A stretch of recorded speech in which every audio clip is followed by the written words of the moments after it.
आज हम बात करेंगे रे ऑप्टिक्स यानी किरण प्रकाश की, जो एनसीईआरटी क्लास 12 फिजिक्स का चैप्टर 9 है। तो चैप्टर 9 पे आधारित जितने भी कॉम्पिटिटिव लेवल्स के क्वेश्चंस हैं, आज सिर्फ हम कॉम्पिटिटिव लेवल्स के क्वेश्चन की बात करेंगे और उसमें भी जो समतल दर्पण पे आधारित प्रश्न है उनकी बात करेंगे। उसमें हम ये सीखेंगे कि समतल दर्पण में प्रतिबिंब कैसा बनता है, कहाँ बनता है, प्रतिबिंब की दूरी क्या होती है, उस पर आधारित न्यूमेरिकल क्वेश्चन यानी कॉम्पिटिटिव लेवल्स के क्वेश्चन परीक्षाओं में कैसे पूछे जाते हैं, इन सभी की बड़ी डिटेल्स बात करेंगे। इससे पहले अगर हमारे चैनल्स पे आप नए हों तो मेरे चैनल को सब्सक्राइब कर लें, शेयर कर लें और नीचे दी हुई बेल आइकन को दबा लें ताकि आने वाले नए वीडियो के नोटिफिकेशन आपको मिलता जाए। अब आ रहे हैं अपने मेन टॉपिक्स पे। इसमें पहले हम सबसे पहले टॉपिक्स की बात कर रहे हैं। प्रकाश के परावर्तन के नियम में जो टॉपिक्स पढ़े हैं उसमें हम लोग ये पढ़े थे कि इसमें कांच की एक गुटका होती है, उसका एक तल चिकना और नीचे वाले तल पे पॉलिश लगा दिया गया होता है ताकि जब कोई प्रकाश की किरण चिकने और पॉलिशदार तल पे पड़े, यानी उसका एक तल चिकना और दूसरा पॉलिशदार होता है, जब कोई प्रकाश की किरण चिकने तल पर पड़े तो नीचे पॉलिश लगे होने के कारण चिकने तल से परावर्तित होकर पुनः उसी माध्यम में वापस लौट जाए। इस घटना का नाम होता है प्रकाश का परावर्तन। तो उसका पहले फिगर बनाते हैं धीरे धीरे, ऐसे बोलने से ज़्यादा बेहतर होगा, फिगर थोड़ा आप समझ लो। मान लो हमारे पास एक ये ऐसे कांच की एक प्लेट होती है। इस प्लेट पे फास्फोरस पेंटाऑक्साइड हो या पारा हो या सिंदूर की हम पॉलिश लगा देते हैं। जब पॉलिश हम इस पे लगाते हैं तो इस पर ऐसे प्रकाश की किरण आती है और आने के बाद जैसे ही एक तल चिकना और दूसरा पॉलिशदार होता है, इससे ये टकराती है तो यह पुनः उसी माध्यम में वापस क्या होती है, ये लौट जाती है। तो जैसे ही इस बिंदु पर आती है हम फौरन यहाँ पे एक अभिलंब खींचते हैं, ऐसे ये वाला ये अभिलंब होता है, आपतन बिंदु पे खींचा गया होता है। तो अभिलंब खींचने के बाद पता चलता है कि यह आपतित किरण और अभिलंब के बीच एक कोण बनने लगता है और इस कोण का नाम आपतन कोण होता है और इसको किससे लिखते हैं, आई से। और ये परावर्तित किरण और अभिलंब के बीच बना हुआ कोण परावर्तन कोण होता है और किससे लिखते हैं, आर से। तो प्रकाश के परावर्तन के नियम में हमें ये पता चलता है कि जो ये आपतन कोण होता है ये हमेशा इस परावर्तन कोण के बराबर होता है। दैट मीन्स कोण आई हमेशा किसके बराबर होता है, कोण आर के। ये प्रकाश के परावर्तन के नियम से पता चलता है। ओके, अब देख लीजिए बोर्ड में अगर लिखना होता है तो हम परिभाषाएं बना लेते हैं कि जब कोई प्रकाश किसी चिकने और पॉलिशदार तल से टकराती है तो वह पुनः उसी माध्यम में वापस लौट जाती है। इस घटना को प्रकाश का परावर्तन कहते हैं और इसमें हम बहुत सारी आपतित किरण, परावर्तित किरण और अभिलंब, आपतन बिंदु, परावर्तक तल, इन सभी का परिभाषा देते हैं। फिलहाल ये कॉम्पिटिटिव है तो यूपी बोर्ड का है नहीं, थोड़ा सा इसमें प्रोसेस स्टार्ट करके ही चलेंगे तो बेहतर होगा। फिलहाल एक बार और मैं अपनी बातें रिपीट कर रहा हूँ। मैं कांच की एक प्लेट लिया हूँ, इस पे नीचे की तरफ पॉलिश लगा दिए हैं और जब ऐसे एक प्रकाश आई है और इस तल से टकराई है तो ये टकराने के बाद उसी माध्यम में वापस लौट गई है। तो ये आपतित किरण और अभिलंब के बीच में एक कोण बना है, इसका नाम आपतन कोण हो गया है। और परावर्तित किरण और अभिलंब के बीच में जो कोण बना है इसका नाम परावर्तन कोण है और ये आपतन कोण हमेशा परावर्तन कोण के बराबर होता है। ये चीज़ें अभी ठीक है कि हमारे पास जो मैंने ये तल लिया, चूँकि ये समतल था, हर जगह इसका तल बराबर था तो किरणें आई परावर्तित होकर चली गई। अब हो सकता है कंपटीशन में अगर क्वेश्चन बनाना होता है तो ये समतल न लेके गोल ये ले लेता है, थोड़ा सा गोल ले लेता है, पृष्ठ गोल दर्पण टाइप बना लेता है, तो उसका नाम क्या होता है, देख लीजिए। मान लीजिए ये कांच की एक प्लेट लिया था, नीचे पॉलिश लगा दिया, दर्पण जैसा बिहेव करने लगा, किरण आया टकरा के वापस चला गया, इसका नाम आपतन कोण, इसका नाम परावर्तन कोण। आपतन कोण हमेशा परावर्तन कोण के क्या हो गया, बराबर। यहाँ तक तो ये ठीक है। लेकिन अगर ये वाला समतल दर्पण टाइप न होके एक गोलीय दर्पण टाइप ऐसे हो, सॉरी, ये इस तरह से गोलीय दर्पण हो तो इसमें प्रकाश का परावर्तन कैसे होगा? ऐसे,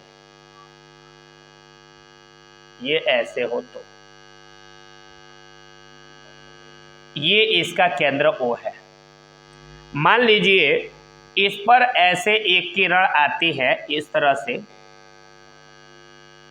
अंदर पॉलिश लगा दे रहे हैं, ये वाला, सॉरी, इससे पॉलिश लगा देते हैं हम।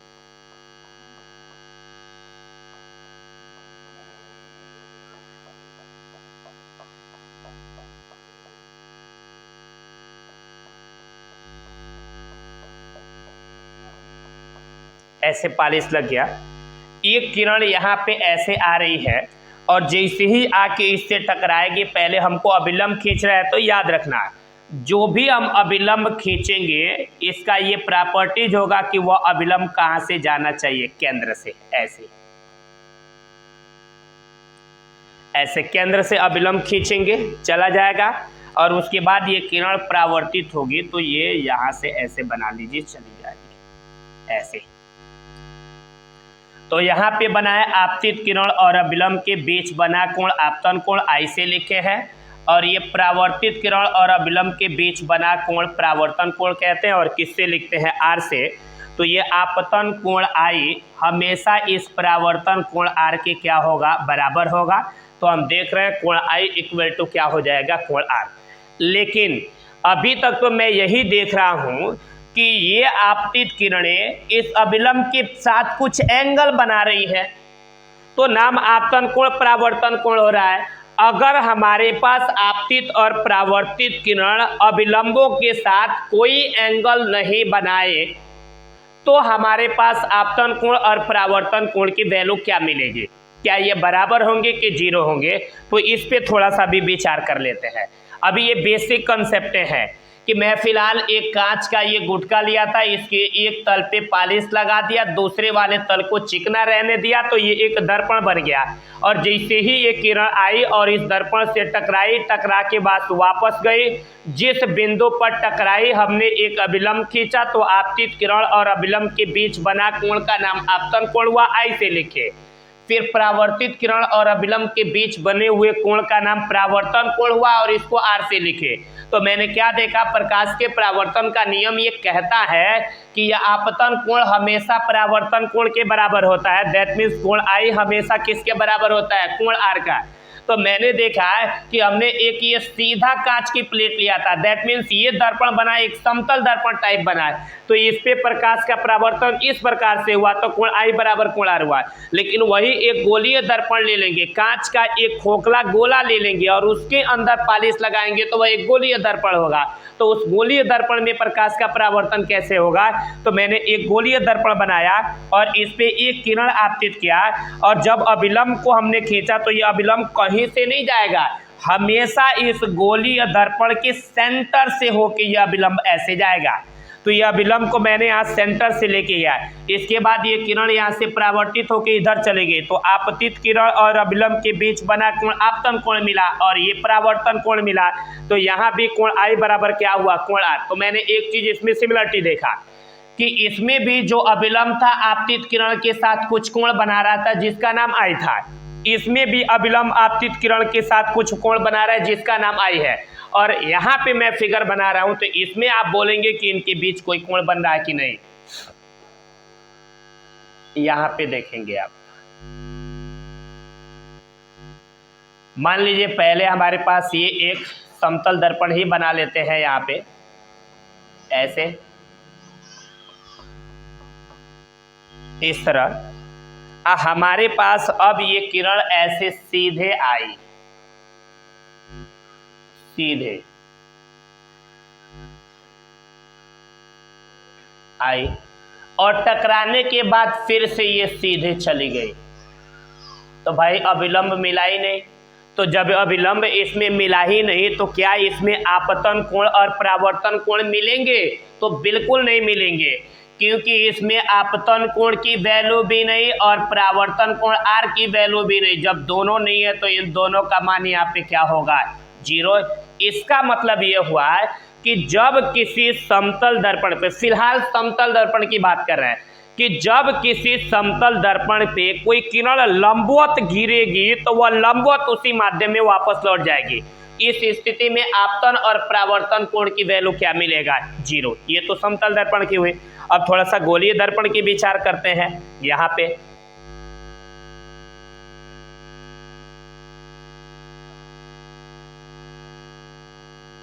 ये मेरे पास ये गोलीय दर्पण है,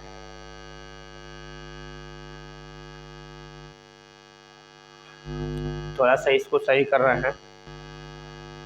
अब देखो, मान लो अब ऐसे किरण इस गोलीय दर्पण पे भी आए, इस तरह से लंबवत, परपेंडिकुलर एकदम ऐसे आए लंबवत, और जब आएगी और गोलीय दर्पण से टकराएगी तो ये भी पुनः ऐसे सीधे माध्यम में वापस लौट जाएगी इस तरह। तो क्या यहाँ पे आपतन कोण और परावर्तन कोण मिला? तो कहेंगे यहाँ भी नहीं मिला, यहाँ भी आपतन कोण आई और इस परावर्तन कोण आर की वैल्यू कितना मिल गया? 0। बोलो इसमें कोई असुविधा तो है नहीं। अब देखो, जितने भी मैक्सिमम कॉम्पिटिटिव लेवल्स के जो भी क्वेश्चंस होते हैं वह सब समतल दर्पण पे आधारित मैक्सिमम क्वेश्चन बनते हैं। तो हम थोड़ा सा इसमें अब ये देखेंगे पहले कि अभी तक तो ये समतल और गोलीय दर्पण पे किरणें आती थी जाती थी, तो मैंने आपतन कोण और परावर्तन कोण की बात किया कि आपतन कोण परावर्तन कोण की वैल्यू क्या होती है। तो मैंने देखा कि जब समतल और गोलीय दर्पण पे किरणें किसी एंगल पे आपतित हुई तो वह किसी एंगल पे गई तो आपतन कोण परावर्तन कोण के बराबर मिला, और जब किरणें समतल और गोलीय दर्पण पे परपेंडिकुलर आई तो परपेंडिकुलर गई, यानी उस स्थिति में आपतन कोण और परावर्तन कोण की वैल्यू क्या मिला? 0। अब क्या करेंगे, यहां तक आपतन परावर्तन कोण की बात कंप्लीट हुई। अब हम ये देखेंगे कि अब इन दोनों दर्पणों में प्रतिबिंब कैसे बनते हैं, कहां पे बनते हैं।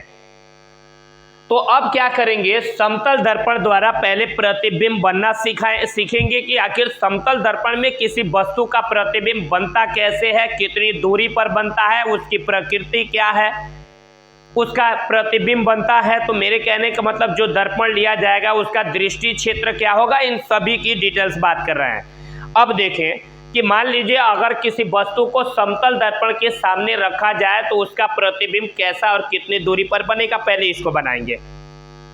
चले, ये अब बातें क्लियर हुई। अब हम निकालेंगे यहाँ समतल दर्पण द्वारा प्रतिबिंब का बनना। यहाँ समतल दर्पण द्वारा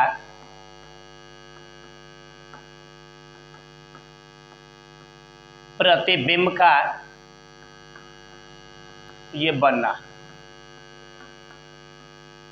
ये देखें, यानी समतल दर्पण में प्रतिबिंब कैसे कैसे बनता है। मैं क्या कर रहा हूं, यहाँ पे एक समतल दर्पण बना रहा हूं। ये वाला एक कौन सा दर्पण ले लेते हैं, रंगीन बना लेते हैं, ये समतल दर्पण, ये एक समतल दर्पण है। बिल्कुल ध्यान से आपको समझना है।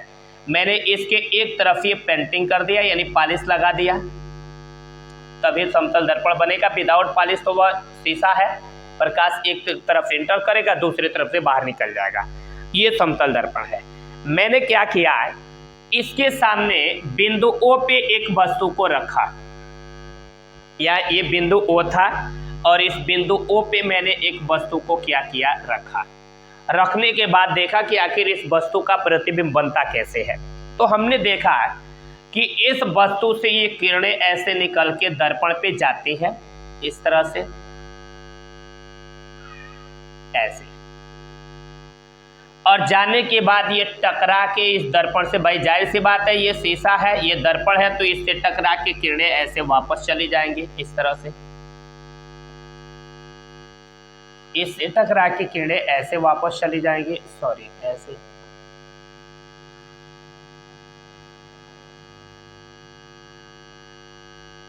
इस तरह से वापस चली जाएंगी। और मान लीजिए जब ये किरणें ऐसे टकरा के वापस जाएंगी, तो सपोज कीजिए ये जाने वाले किरण अगर किसी व्यक्ति के यहाँ आँख में बनाता हूँ, किसी व्यक्ति के ऐसे आँखों में ये प्रवेश करें, सपोज कीजिए इस तरह से, ये किसी व्यक्ति के ऐसे आंख में जाएंगी तो इस व्यक्ति को किरण क्या लगेगा, यहाँ से आ रही है? बिल्कुल नहीं। उस व्यक्ति को ऐसा लगेगा कि ये वाली किरणें इधर कहीं से आ रही हैं, क्योंकि व्यक्ति सीधा देखेगा तो उसको ऐसा लगेगा इधर कहीं से आ रही है, और ये किरण लगेगा इधर कहीं से आ रही है। तो ये दोनों किरणें यहाँ पे कट कर रही है, तो इस वस्तु O का प्रतिबिंब बनेगा यहाँ पे। प्रतिबिंब कहाँ बनेगा? यहाँ दर्पण के अंदर। दर्पण के पीछे नहीं, दर्पण के अंदर बनता है। ऐसा नहीं कि दर्पण यहाँ खड़ा है इसके पीछे यहाँ बन गया, बिल्कुल नहीं, दर्पण के अंदर बनता है। कोई व्यक्ति शीशे के सामने खड़ा होता है तो उसका प्रतिबिंब शीशे के पीछे नहीं, शीशे के अंदर बनता है। तो याद रखना, ये दर्पण के अंदर आई पे बनता है। तो इस प्रतिबिंब की बड़ी स्पेशलिटी होती है, बहुत बेस्ट स्पेशलिटी है। पहला नंबर ये कि ये प्रतिबिंब वास्तविक नहीं बनता है, आभासी। ऐसा लगता है वस्तु वहां पे है बट वस्तु वहां पे होता नहीं है। तो पहला नंबर कि ये प्रतिबिंब आभासी बनता है, सदैव आभासी, यानी समतल दर्पण में प्रतिबिंब सदैव आभासी बनता है। फर्स्ट थिंग्स ये है। दूसरा, समतल दर्पण से, ये इसकी प्रॉपर्टीज है, मैं बता रहा हूं। समतल दर्पण से जितनी दूरी पे वस्तु होता है, प्रतिबिंब समतल दर्पण से लंबवत उतनी ही दूरी पर बनता है। ये कंफर्म है। लंबवत समतल, ऐसे बोलेंगे, समतल दर्पण से वस्तु की लंबवत जो दूरी होगी वह इस समतल दर्पण से प्रतिबिंब की लंबवत दूरी की क्या होगी? बराबर।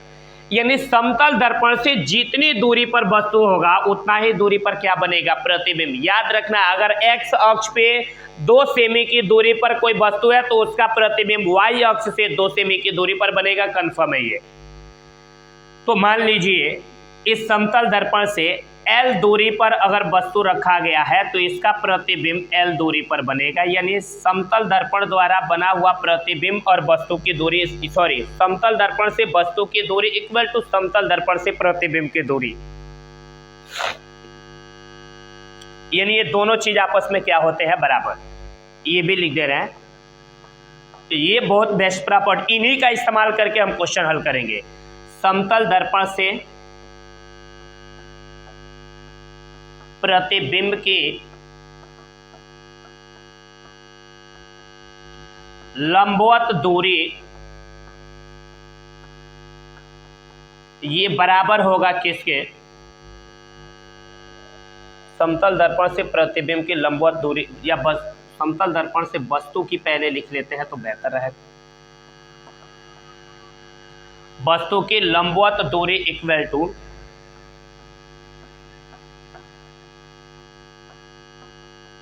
समतल दर्पण से प्रतिबिंब की लंबवत दूरी। ये दोनों दूरियां आपस में क्या होती हैं? बराबर होती है। दो चीज,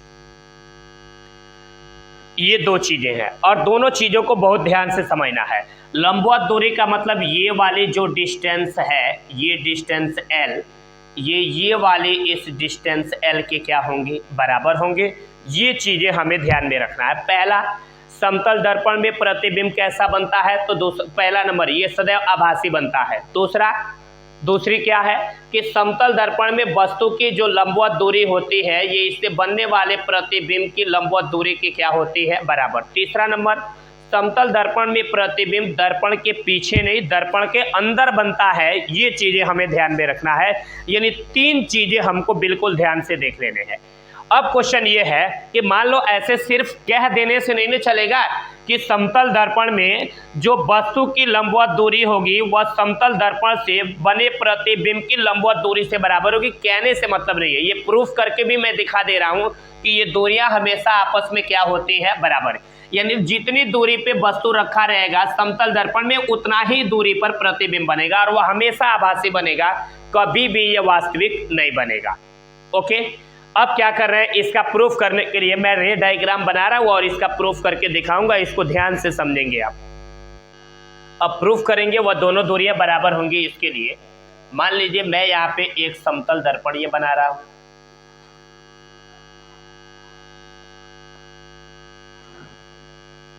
ये समतल दर्पण है। और इस समतल दर्पण से मैं L डिस्टेंस पे, L दूरी पे एक वस्तु रख रहा हूं। कितने दूरी पे भाई? L दूरी पे।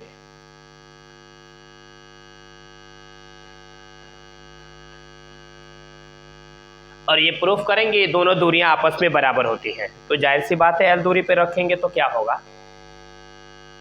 ऐसे किरण चलेंगी इस तरह से,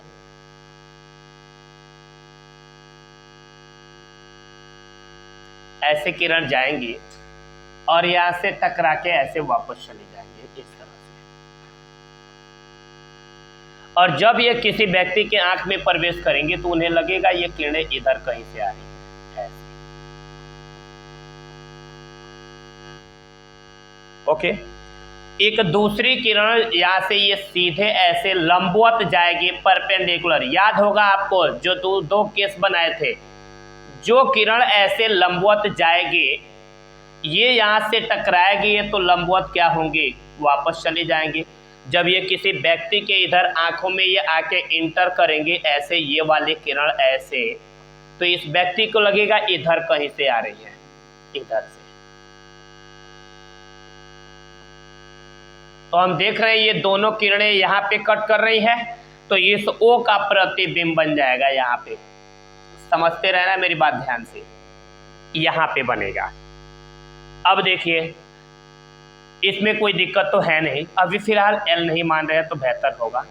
अच्छा L ही माने हैं तो रहने दें, क्या दिक्कत है। ये देखो, अब जब ये किरण इस दर्पण पे जाके यहाँ से टकराई है, तो जैसे ही यहाँ पे टकराएगी, हमारा काम है फौरन हम यहाँ पे एक क्या खींचते हैं, ऐसे अभिलंब।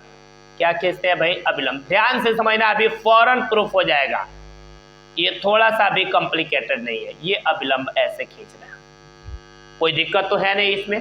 तो अभी मैंने ये रूल बनाया था, अभी मैंने बताया था ये रूल कि ये आपतित किरण और अभिलंब के बीच बने कोण को आपतन कोण कहते हैं, और इसे I से क्या करते हैं, प्रदर्शित करते हैं, तो ये I हो जाएगा। और ये परावर्तित किरण और अभिलंब के बीच बने कोण को परावर्तन कोण कहते हैं, और किससे लिखते हैं, R से। तो मैथ में एक और हमने फार्मूला एक पढ़ा हुआ था, तो ये आपतन कोण परावर्तन कोण के बराबर होता है, ये पहले से जानते हैं, निश्चित है। अब मैंने ये देखा है एक चीज कि मान लीजिए ऐसे एक किरण है, थोड़ा सा अभी उस फिगर में विचार करेंगे हम।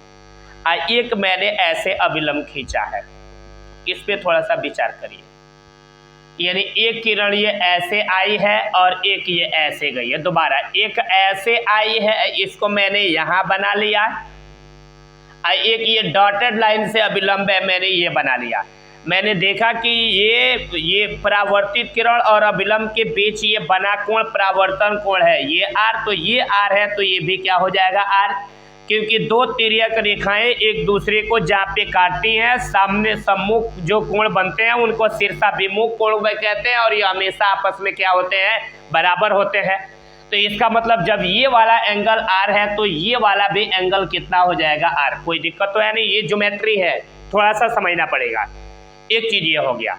दूसरी चीजें मैंने ये देखा है कि जब दो समांतर रेखाओं को एक तिर्यक रेखा काटती है, तो तिर्यक रेखा के विपरीत ओर बने कोणों को एकांतर कोण कहते हैं, और ये हमेशा आपस में बराबर होते हैं। तो इसमें देखिए एक ये ग्रीन चाक वाला, थोड़ा सा इस पे विचार कीजिए। ये ग्रीन चाक ऐसे आई है, ऐसे गई है ये, और ये नॉर्मल अभिलंब वाला, यानी यहाँ पे ये अभिलंब ऐसे, ये डॉटेड लाइन से है अभिलंब ऐसे।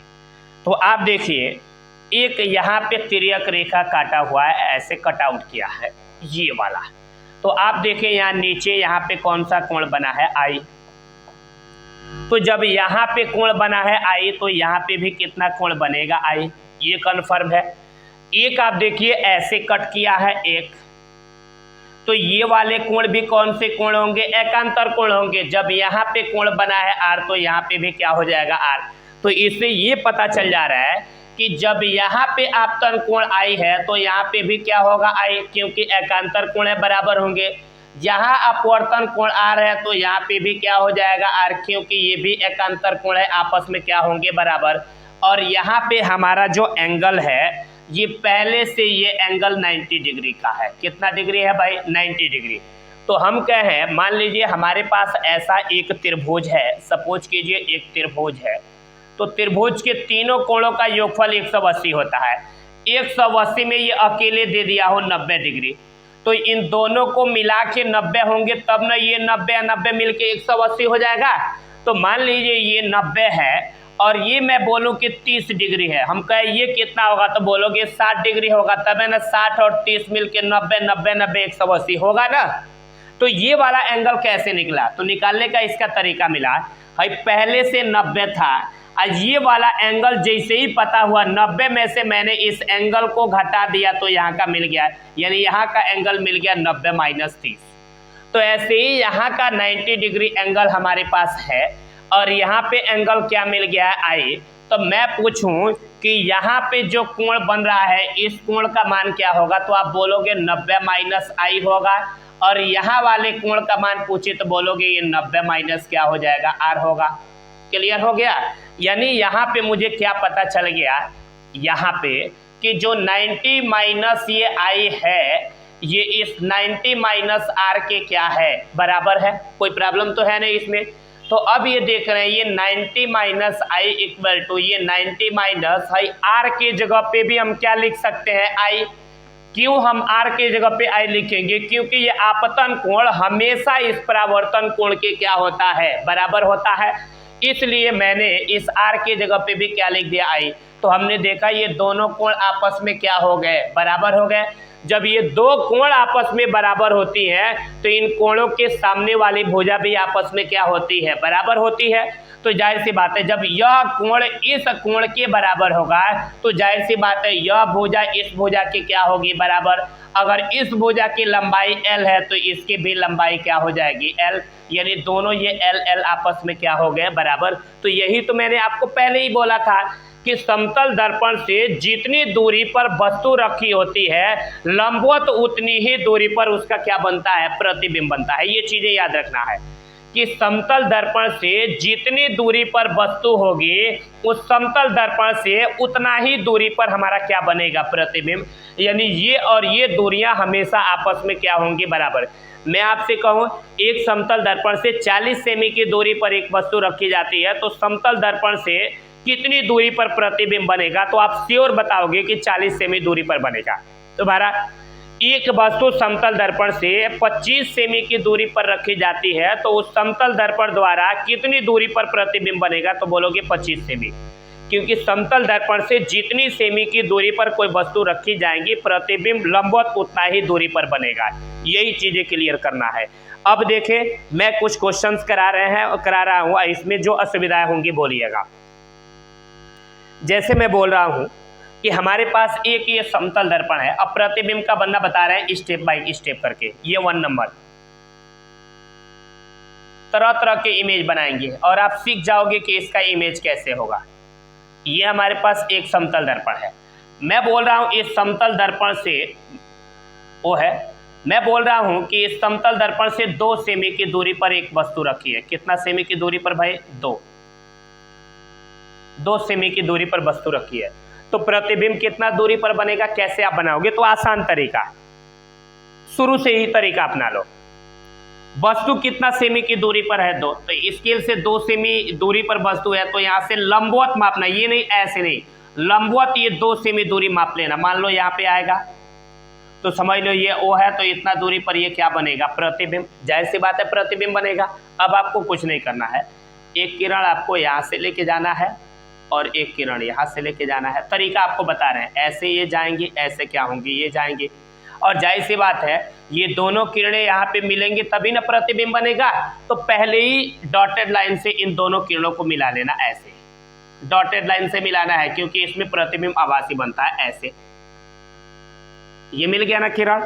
इसके बाद से जो किरण ऐसे मिली है इसको ऐसे आगे बढ़ा देना है, इस तरह से, इस लाइन से, और इसको ऐसे बढ़ा देना है। तो अब इससे ये पता चल रहा है कि वस्तु से किरणें ऐसे गई है और टकरा के वापस चली गई है, और जब ये किसी व्यक्ति के आंख में यहाँ प्रवेश कर रही है तो इस व्यक्ति को लग रहा है किरणें इधर से आ रही है, और इधर भी व्यक्ति के आंख में प्रवेश करेगा। वस्तु से किरणें ऐसे चली है, टकरा के ऐसे वापस आ गई हैं, और जब यहाँ व्यक्ति के आंख में ये किरण प्रवेश करेगा तो इस व्यक्ति को लगेगा इस पॉइंट से आ रही है। तो देखो ये वाली किरण और ये वाली यहाँ पे मिलती हुई प्रतीत होंगी, तो इसका प्रतिबिंब यहाँ बन जाएगा। क्लियर हो गया? कितना सेमी की, ये 2 सेमी की दूरी पर है, तो ये भी कितना सेमी की दूरी पर बनेगा? 2 सेमी। पहला सिचुएशन। दूसरा प्रतिबिंब कैसे, दूसरा सिचुएशन पे विचार करेंगे हम ऐसे। अब मैंने क्या किया, एक दर्पण को ऐसे रख लिया, इस तरह से। समझिएगा, विभिन्न सिचुएशन में इसके प्रतिबिंब, दर्पण को मैंने थोड़ा सा तिरछा कर दिया, और मैंने कहा इससे 5 सेमी की दूरी पर एक वस्तु है। कितना सेमी की दूरी पर? 5। मान लीजिए ये वो है, इससे कितना सेमी दूरी पे है? 5 सेमी। तो आप फटाक से यहां से 5 सेमी है, तो आप फौरन यहाँ 5 सेमी ऐसे माप लोगे, कहोगे यहाँ पे आएगा प्रतिबिंब, यहाँ बनेगा। ये गलत है। ये क्यों? इसलिए ये गलत है क्योंकि मैं बोला हूं कि लंबवत दूरी होनी चाहिए, और ये दूरी इस दर्पण के साथ ये लंबवत नहीं है, ये लंबवत 90 डिग्री पे नहीं है, ये 90 से कम है। ऐसे आप मापोगे तो ये कितना होगा? बहुत होगा, 45 डिग्री करीब होगा। और हमेशा लंबवत होनी चाहिए, यानी ये दूरी ऐसे लंबवत इस तरह 90 डिग्री पे होनी चाहिए, तब जाके होगा। तो ये चीजें आप ध्यान रखेंगे, ये नहीं कि 5 सेमी पर है तो फौरन यहाँ प्रतिबिंब बना देंगे, नहीं। इसके लिए मैं बता रहा हूं कैसे बनेगा। मान लीजिए ये हमारा समतल दर्पण है, ये इस तरह से,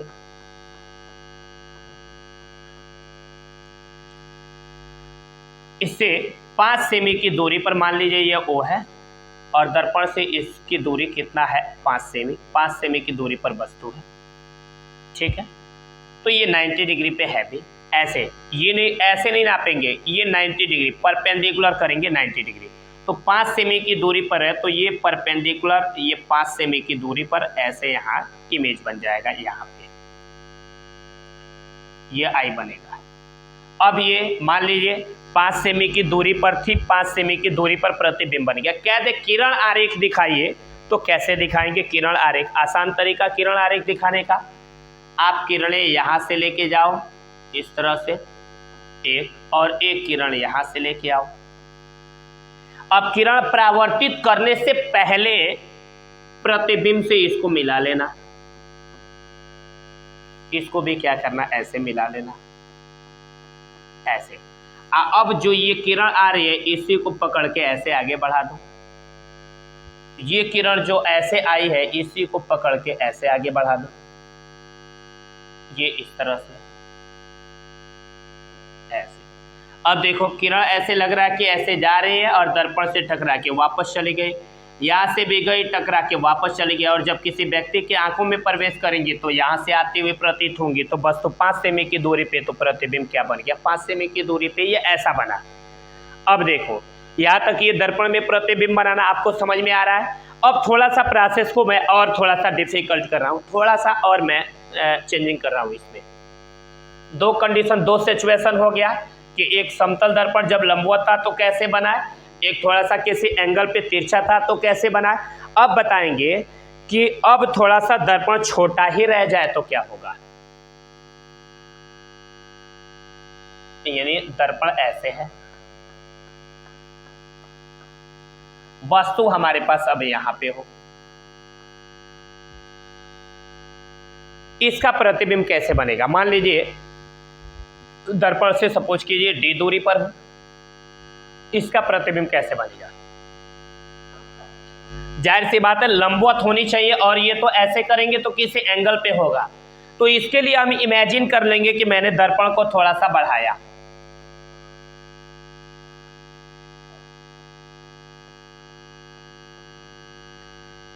ऐसे मैंने दर्पण को थोड़ा सा शिफ्ट कर लिया यहां पे, ऐसे शिफ्ट करके देखा कि अब जितनी दूरी पे, मान लो ये सपोज करो कि दर्पण से इस वस्तु की दूरी अगर D है, तो जाहिर सी बात है इससे कितनी दूरी पर इमेज बनेगा? D दूरी पे। कितने दूरी पे भाई? D दूरी पे यहाँ प्रतिबिंब I बनेगा, वो भी D दूरी पे। इसको डॉटेड कर दे रहा है,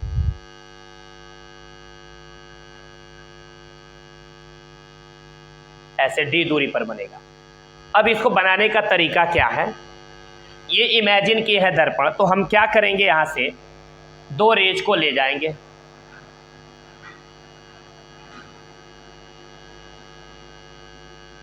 एक यहाँ पे ऐसे,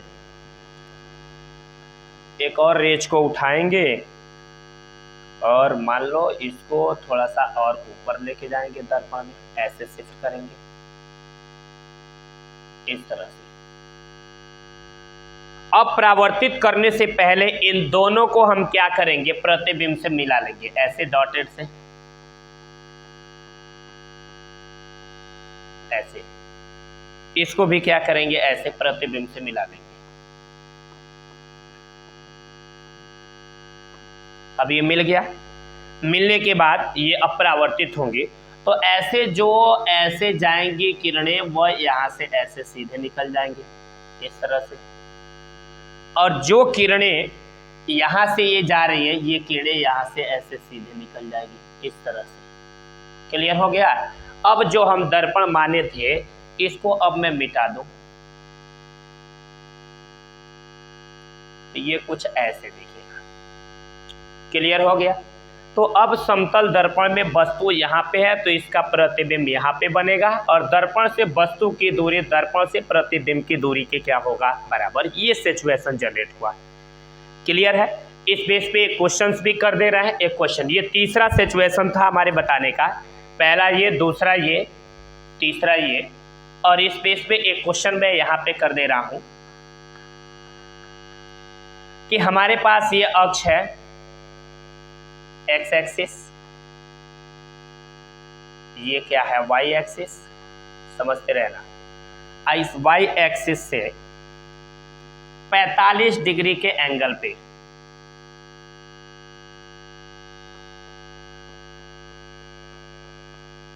इस वाई एक्सिस से इस 45 डिग्री के कोण पर ये दर्पण रखी है, और इस दर्पण से 2 सेमी की दूरी पर ये एक्स अक्ष पर किस अक्ष पर भाई, एक्स अक्ष पर यहाँ बिंदु O पर एक वस्तु रखी है। तो कह रहा है ये एक्स है, वाई वाई है, तो कह रहा है इस वाई अक्ष पर जितनी दूरी पर प्रतिबिंब बनेगा उसका निर्देशांक कितना होगा। विकल्प इसमें किसका निर्देशांक पूछ रहा है भाई, वाई अक्ष का निर्देशांक ज्ञात कीजिए, यानी वाई अक्ष का निर्देशांक क्या होगा। ऑप्शन आपको मिल रहा है, ये पहला ऑप्शन आपको मिल रहा है 2,0, दूसरा मिल रहा है √2,0, तीसरा मिल रहा है 0,-2, और चौथा मिल रहा है 0,-√2। इसमें कौन सा ऑप्शन सही है या आप इमेजिन करके बताएंगे, फटाफट बताएं। अब देखो इसको लगाने का तरीका आसान है। आप पहले क्या करो, इसको इरेज करो। आप देखें कि दर्पण ऐसे, मान लीजिए ये वस्तु है, ऐसे यहाँ पे मिला रहा है दर्पण से, तो यहाँ 90 डिग्री का एंगल बन नहीं रहा है, तो जाहिर सी बात सीधे हम वस्तु प्रतिबिंब की दूरी निकालेंगे नहीं। तो इसके लिए हम दर्पण को थोड़ी सी शिफ्ट कर लेते हैं, ऐसे ये इमेजिन कर लेते हैं कि दर्पण को मैंने यहाँ तक बढ़ा लिया, ये ऐसे, ताकि इससे ये क्लियर होगा कि अब जो वस्तु का ये प्रतिबिंब बनेगा लंबवत ऐसे बनेगा 90 डिग्री के एंगल पे, इस तरह से ये। तो इसका जितना दूरी पे वस्तु होगा प्रतिबिंब उतना ही दूरी पर इधर बनेगा। देखिए इसका मतलब वाई अक्ष पर प्रतिबिंब यहाँ पे बनेगा, तो इसी का निर्देशांक पूछ रहा है। तो मैंने आपको पहले ही बताया कि एक्स अक्ष पर दर्पण से जितनी दूरी पर वस्तु होगा प्रतिबिंब भी दर्पण से उतना ही दूरी पर बनेगा। तो मैंने देखा एक्स अक्ष पर जो बिंदु है ये दर्पण से 2 सेमी की दूरी पर है, इसका मतलब कि जो प्रतिबिंब बनेगा ये 2 सेमी की दूरी पर बनेगा, कंफर्म है। तो इसका निर्देशांक अगर पूछता तो एक्स अक्ष पर इसका मान 2 है और वाई अक्ष पर कहीं ऊपर नीचे चलेगा नहीं तो 0। तो इस बिंदु पर जो वाई अक्ष है इस पर निर्देशांक पूछ रहा है, तो तो जाहिर सी बात है इस इस y अक्ष पर x की वैल्यू कितनी होती है 0 और y अक्ष पर y का मान क्या दे दिया है 2। तो चूंकि ऊपर की ओर y का मान प्लस होता है, नीचे की ओर क्या होता है माइनस, तो इसका निर्देशांक क्या निकल गया 0 का मान -2। ये वाला सही है, बिना किसी कैलकुलेशन का कंसेप्चुअल क्वेश्चन मैंने देखते ही बताया। तो ये हमारा आंसर होता है। अब देखिए इस बेस पे आगे बहुत से क्वेश्चंस हैं जिसको हम हल करेंगे। ये तो मान लीजिए इस बेस पे था, तो मैंने ऐसा ये जो मैंने इमेज बनाया है इस बेस पे ये क्वेश्चन बना लिया। अब वस्तु थोड़ा सा वस्तु का आकार दूसरी तरह हो, बिंदु के आकार ना हो के थोड़ा सा बड़े आकार में हो, तो उसका इमेज कैसे बनेगा देख लीजिए। मेरे पास एक वस्तु है,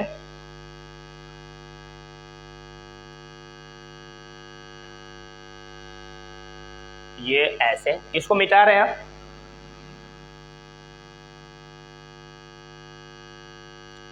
मेरे पास एक दर्पण ये ऐसे है, ये दर्पण है,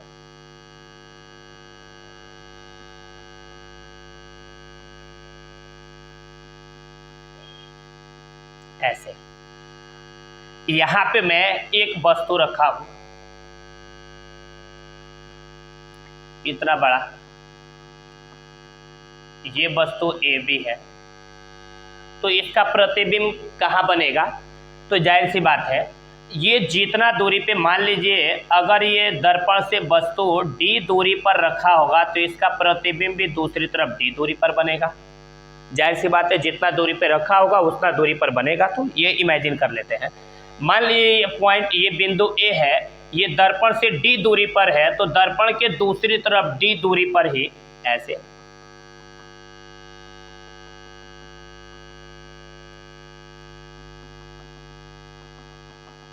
यहाँ ये ए अगर डी दूरी पर है तो इसका प्रतिबिंब यहाँ ए डी दूरी पर बनेगा।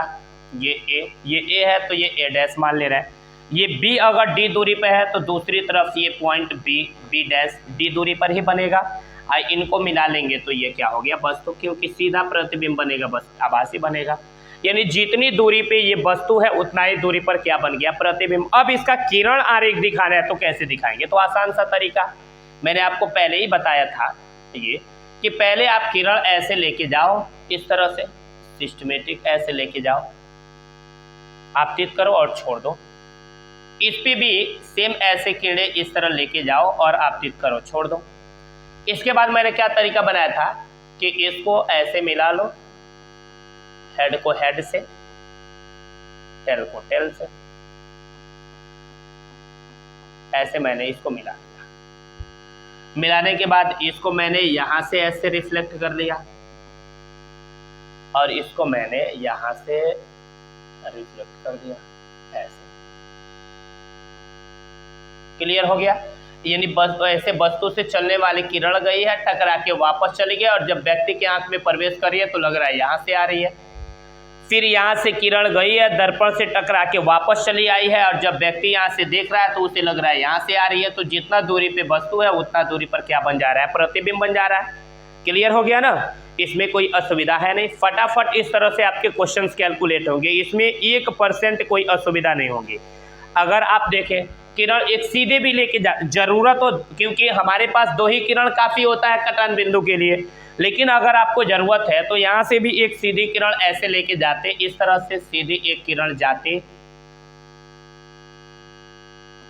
ऐसे, और यहाँ दर्पण से टकरा के वापस चली जाती। इधर व्यक्ति कोई खड़ा रहता तो ये किरण उसके आंख में प्रवेश करती, तो उसे लगता है इधर किसी पॉइंट से आ रही है, यहाँ से। ऐसे भी हो सकता था। एक किरण यहाँ से भी आप ऐसे लेके जाते, ये यहाँ से टकरा के वापस चली जाती, और जब इधर किसी व्यक्ति के ये आंख में जाके इधर किसी व्यक्ति के आंख में प्रवेश करती तो उस व्यक्ति को लगता है इधर कहीं से आ रही है, तो उसे इधर महसूस होता है, यहाँ पे। तो ऐसा ये डायग्राम बन गया, इसमें कोई असुविधा है नहीं।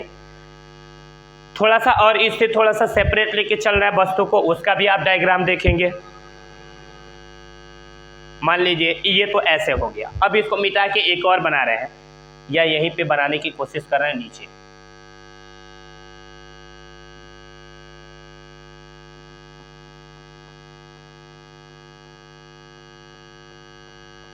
ऐसे। मान लीजिए वस्तु अब ऐसे रखी हुई है,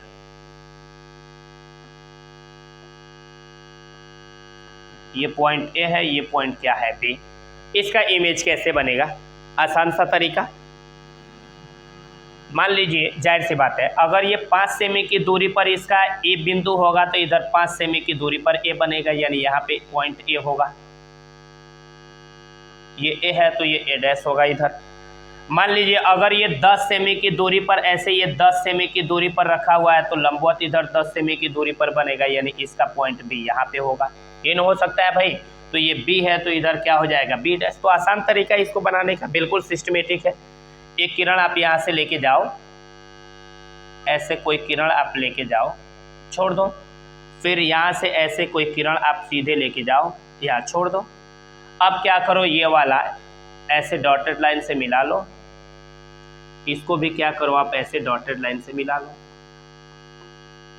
और इसको मिलाते हुए इधर खींच लो, और इसको मिला के ऐसे इधर खींच लो, ऐसे। इसका मतलब इसका प्रतिबिंब बन गया यहाँ ऐसे, इस तरह से। क्लियर हो गया ना? ये होता है इसका इमेज। बिल्कुल आसान सा है, कोई डिफिकल्ट वाली चीज नहीं। अगर ज्यादा जरूरत है तो एक किरण ऐसे सीधे लेके जाओ,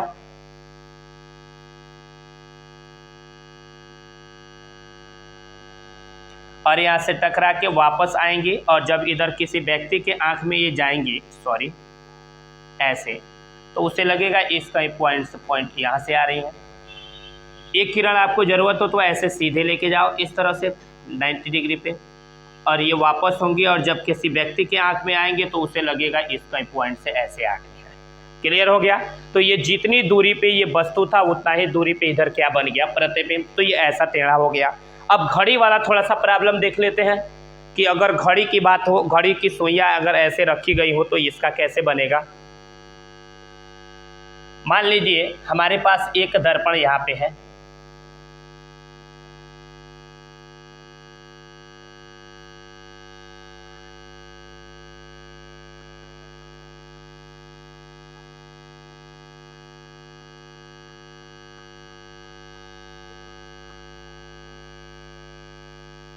ऐसे दर्पण है। मेरे पास एक घड़ी है,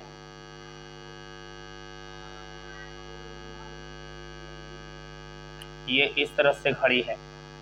इमेजिन करना है इस घड़ी में 3 बज रहे हैं।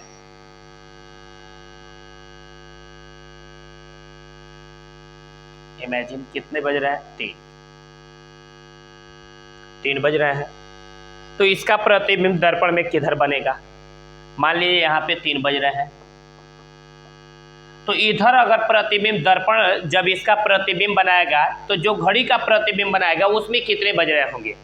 क्या फीलिंग होगा उसमें, क्या बज रहे हैं? तो जाहिर सी बात इसका इमेज बनाना है, तो घड़ी का प्रतिबिंब, घड़ी यानी गोल है तो इसका गोल प्रतिबिंब इधर बन जाएगा ऐसे डॉटेड लाइन से, ऐसे। मान लीजिए इसका ये वाला नोक इससे 5 सेमी की दूरी पर है, तो यहाँ भी सपोज कर लीजिए ये 5 सेमी की दूरी पर है, तो यहाँ ये 5 सेमी की दूरी पर बनेगा।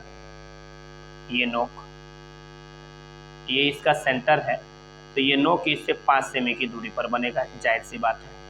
क्लियर? और ये वाला नोक इससे 10 सेमी की दूरी पर है, तो यहाँ 10 सेमी की दूरी पर बनेगा ऐसे। आ रहा है मेरी बात समझ में? तो ये हो गया। तो इसमें कितना बज गया? 9 बज गया। क्लियर हो गया? तो इसका मतलब अगर समतल दर्पण के सामने अगर किसी घड़ी में 3 बज रहा होगा तो उसके प्रतिबिंब में कितना दिखाने लगेगा भाई? 9 बज रहा है। ये देखिए, ये क्लॉक प्रॉब्लम है। ये चीज़ें मान लीजिए अगर ऐसे आ जाए कि हमारे पास एक घड़ी है जिसमें 2:32 हो रहे हैं, और हम समतल दर्पण के सामने रखेंगे तो उसमें कितना बजते हुए प्रतीत होंगे, तो उसके लिए क्या ट्रिक है, वह कैसे बनेगा? तो आसान सा ट्रिक, फिगर बनाने से बेस्ट ट्रिक है वो उसका। मान लीजिए इसको मैं मिटा दे रहा हूं, ये वाला। मान लीजिए हमारे पास एक घड़ी है, मैं बोल दो कि इसमें 2:33 40 मिनट 32 सेकंड हो रहा है। जब समतल दर्पण के सामने रखी जाएंगी तो जो समतल दर्पण द्वारा प्रतिबिंब बनेगा तो उस घड़ी में उस समय कितना बज रहा है प्रतीत होगा, तो वह टाइम क्या होगा, जितना बजता हुआ प्रतीत होगा। तो इसके लिए आसान तरीका है, हम 12 बजे में से इसको घटा देंगे। घटाने का तरीका क्या है, मान लो जब घड़ी में 12 बजता है तो क्या होता है, ऐसे होता है ना 00, यानी 12 घंटा 0 मिनट और 0 क्या होता है सेकंड, ऐसे होता है 12 घंटा 0 मिनट 0 सेकंड। इसमें से इसको घटाना है, कैसे घटाएंगे, आसान तरीका। भाई 12 है, 12 क्या करेगा, अपना 1 घंटा इसको देगा तो है 00 बदल जाएगा 60 मिनट हो जाएगा। और जब 60 मिनट अपना 1 मिनट इसको देगा तो 00 सेकंड न के ये 60 सेकंड होगा और यहाँ पे 59 मिनट बचेगा और यहाँ हो जाएगा 11। 12 था, 1 घंटा दे दिया, 11 घंटा बचा, यहाँ 60 मिनट हो गया। अपना 1 मिनट इसको दे दिया तो 1 मिनट बराबर 60 सेकंड हुआ, यहाँ 59 मिनट बचा। यानी इसमें से 11 घंटा 59 मिनट 60 सेकंड में से इसको घटा देंगे। 11 घंटा 59 मिनट और 60 सेकंड में से घटा देंगे। 11 घंटा 59 मिनट 60 सेकंड, 11 घंटा 59 मिनट 60 सेकंड। दोबारा सुन लो, कितना भी टाइम हो रहा होगा, अगर समतल दर्पण में उसकी टाइम देखनी है तो 11 घंटा 59 मिनट 60 सेकंड, दैट मीन्स 12 घंटा में से माइनस करना है। तो 12 में से एक्यूरेट माइनस कर नहीं पाओगे तो याद कर लेना 11 घंटा 59 मिनट 60 सेकंड, उसमें से घटाना है। घटा दो, 0 में से 2 घटा, 10 में से 2 घटा दो 8, 5 में से 3 घटा दो 2, 9 में से 0 घटाओ 9, 5 में से 4 घटा दो 1, 11 में से ये 2 घटा दोगे क्या बचेगा 9, यानी समतल दर्पण में 9 बज के 19 मिनट 28 सेकंड होगा 1 मिनट। अगर हम समतल दर्पण के सामने एक घड़ी को रखें जिसमें 2 बज के 40 मिनट 32 सेकंड हो रहा हो, तो जब समतल दर्पण द्वारा उस घड़ी का प्रतिबिंब बनेगा तो उस प्रतिबिंब में कितना बज रहा होगा, 9 बज के 19 मिनट 28 सेकंड हो रहा होगा। ये घड़ी का प्रॉब्लम है, क्लियर हो गया ना। तो ये तो समतल दर्पण में बनने वाले इमेज के बारे में था। अब इस बारे में हम बात करेंगे कि अगर कोई वस्तु अगर दर्पण के समतल दर्पण के सामने रखी जाए तो उस वस्तु का पूरा प्रतिबिंब बनने के लिए उस समतल दर्पण की लंबाई कितनी होनी चाहिए, इस बेस पे 2-4 प्रॉब्लम कर रहे हैं, उसके बाद आगे बात करेंगे। इसमें पहला प्रश्न है, h ऊंचाई का एक लड़का है, यानी एक लड़का है जिसकी ऊंचाई h है। कह रहा है एक समतल दर्पण में अपना पूरा प्रतिबिंब, पूरे शरीर का प्रतिबिंब देखना चाहता है। तो कह रहा है उस समतल दर्पण की न्यूनतम लंबाई क्या होगी। याद रखना, एक लड़का है वह एक समतल दर्पण में अपना पूरा फुल इमेज देखना चाहता है, पूरा फुल प्रतिबिंब देखना चाहता है, तो उस समतल दर्पण की न्यूनतम लंबाई क्या होगी, ये आपको ज्ञात करने हैं। तो आसान तरीका है, मैं एक थोड़ा सा आपको इससे रिलेटेड एक बेसिक कंसेप्ट क्लियर कर रहा हूं, फिर आगे बताऊंगा। इधर देखना थोड़ा सा, मैं बोल रहा हूं हमारे पास एक समकोण त्रिभुज ABC है। क्या है भाई, एक समकोण त्रिभुज AB और क्या है C है। समझना ध्यान से मेरी बातें, बहुत ध्यान से। अब मैं क्या कर रहा हूं, इसमें से कुछ भाग काट के इसका अलग कर दे रहा हूं। यहाँ पे इसमें से एक नाम रख लिए P और दूसरा क्या नाम रख लिए Q, ये PQ।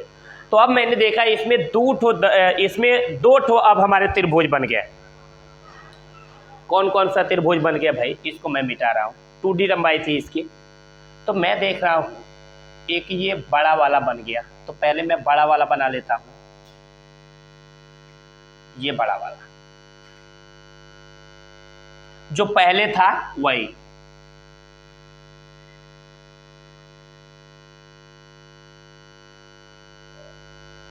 दोबारा मेरे पास एक समकोण त्रिभुज था, मैंने इसमें एक बीच में लंब डाल के एक और समकोण त्रिभुज बना दिया। तो अब इसमें कितने समकोण त्रिभुज दिखने लगे, 2। एक ये बड़ा वाला समकोण त्रिभुज दिखने लगा और एक ये छोटा वाला। तो मैं बड़ा और छोटा दोनों को बना ले रहा हूं। ये छोटा वाला है, ये A था, ये B था, ये C, और ये वाला क्या है, A है। यहाँ पे ये वाला क्या है, P है, और ये वाला क्या है, Q। तो इनमें एक बहुत बेस्ट रिलेशन होता है, ये मैथमेटिक्स की एक ज्योमेट्री है जो आपको याद रखना पड़ेगा। क्या इसका रिलेशन होता है कि इसके लंब और लंब का अनुपात इसके आधार और आधार के अनुपात के क्या होता है, बराबर होता है। ये ज्योमेट्री आपको याद रखना पड़ेगा। जैसे लंब इसमें है BC और इसमें लंब क्या है PQ। आ रहा है मेरी बात समझ में? इधर से नीचे से रख रहे हैं PQ, इसमें लंब BC और इसमें लंब क्या है PQ, तो ये होता है BC बट्टे PQ इक्वल टू किसके होगा, इसका आधार क्या है AB और इसका आधार क्या है AP, तो ये AB बट्टे किसके बराबर होगा AP के। दोबारा, लंब और लंब का अनुपात आधार और आधार के अनुपात के क्या होगा बराबर। दोबारा से, लंब और लंब का अनुपात आधार और आधार के अनुपात के क्या होगा बराबर, यानी BC बट्टे PQ बराबर AB बट्टे AP ये होंगे। ये चीजें क्लियर हो गई। अगर मैं ये मान लूं कि अगर इस पूरे की लंबाई मान लो 2D और इसकी लंबाई क्या मान लो D, तो क्या हो जाएगा बताओ। ऐसे BC बट्टे PQ बराबर होगा AB बट्टे AP, यानी 2D बट्टे क्या आ जाएगा D, ऐसे आ जाएगा। वैल्यू दिया रहेगा तो उस बेस पे निकालेंगे। फिलहाल मैं आपको रिलेशन बता दिया हूं कि इसका रिलेशन कैसे बनेगा, कि लंब और लंब का जो अनुपात होगा आधार और आधार के अनुपात के क्या होगा बराबर होगा। इसका लंब BC, छोटे वाले का लंब PQ, तो BC बट्टे PQ, इसका आधार AB, इसका आधार AP, तो AB बट्टे AP, यानी BC बट्टे PQ इक्वल टू AB बट्टे AP। क्लियर हो गया ना?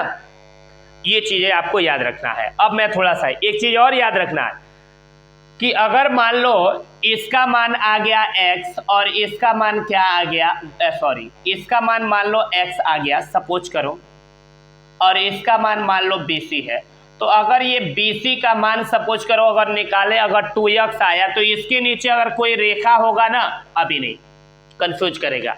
फिलहाल बस यही समझो कि ये BC बट्टे ये PQ बराबर होगा AB बट्टे AP। फिलहाल यही समझो, अभी आगे बात करेंगे क्वेश्चन में, समझना ध्यान से। यहाँ कह रहा है h ऊंचाई का एक लड़का एक समतल दर्पण में अपना पूरा प्रतिबिंब देखना चाहता है। तो पहले h ऊंचाई का एक लड़का बनाएंगे और उतना ही बड़ा दर्पण बनाएंगे।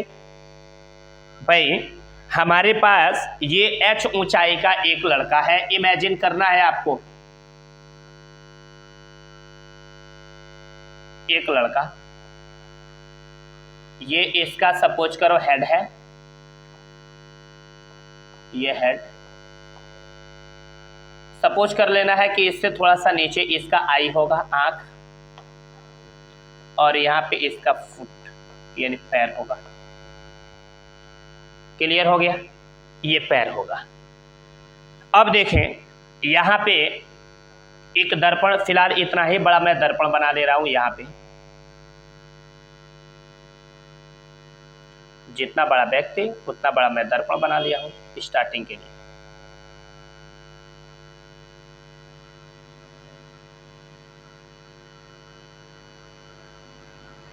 ऐसे अभी पढ़े हैं कि दर्पण से जितनी दूरी पे वस्तु होगा प्रतिबिंब उतना दूरी पर बनेगा।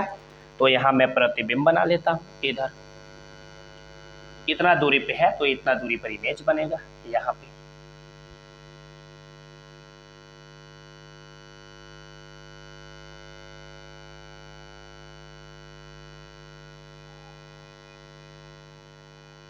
इतना दूरी पे जाहिर सी बात इमेज बन गया जितना दूरी पे था। इसका ये हेड है, ये हेड, यहाँ पे इसका ये आई, यहाँ पे इसका फुट, पैर। इस हेड वाले का नाम क्या रख दिया मैंने A, आई वाले का नाम B और फुट का नाम C। यहाँ पे आएंगे तो ये A डैश होगा, B डैश, और इसको क्या मान ले रहा है C डैश। इसमें कोई प्रॉब्लम तो है नहीं। ये चीज़ें पूरी क्लियर होती जा रही होंगी। बिल्कुल आसान सा समझना है, इसमें कोई डिफिकल्ट वाली चीज़ें है ही नहीं भाई, बिल्कुल आसान सा है। अब देखें इसका अगर मान लीजिए प्रतिबिंब मुझे देखना है तो प्रतिबिंब किसके द्वारा दिखाई देगा, हमारे आंखों के द्वारा दिखाई देगा। यानी जो भी परावर्तित किरण होंगी वो हमारी आंखों में ही जाएंगे, हर हाल में आंखों में जाएंगे तभी वस्तु का प्रतिबिंब दिखेगा। यानी परावर्तित किरण को हमारी आंखों में जाना चाहिए, ये कन्फर्म है। तो जाहिर सी बात है हमें इसमें बहुत चीजें डीपली नहीं देखने हैं। हम क्या करेंगे, आंख के द्वारा इसके हेड को, क्योंकि इससे आने वाली किरण हमारी आंख में आनी चाहिए, तो इसका ट्रिक, पहले फिगर बनाने का ट्रिक सीख लो, बन जाएगा, फटाफट बनेगा, ये देख लो। पहले हेड को आंख से ऐसे मिलाएंगे, तो यहां से मान लो समतल दर्पण के सामने है, तो किरणें ऐसे सीधे जाएंगी, इस तरह से ऐसे, ये आंख से जाके मिल गई। फिर मान लीजिए आई के पास, इस आंख के पास जाना है, तो ऐसे सीधे जाएंगे। सुनते रहना, ये मैं ट्रिक बता रहा हूं भाई, इसको हल करने का ट्रिक, आसान सा ट्रिक। ऐसे एक किरण हेड से मिली, आंख को देखना है तो एक किरण आंख के पास, और पैर को देखना है तो एक किरण फुट के पास, पैर के पास, ऐसे मिलेंगे।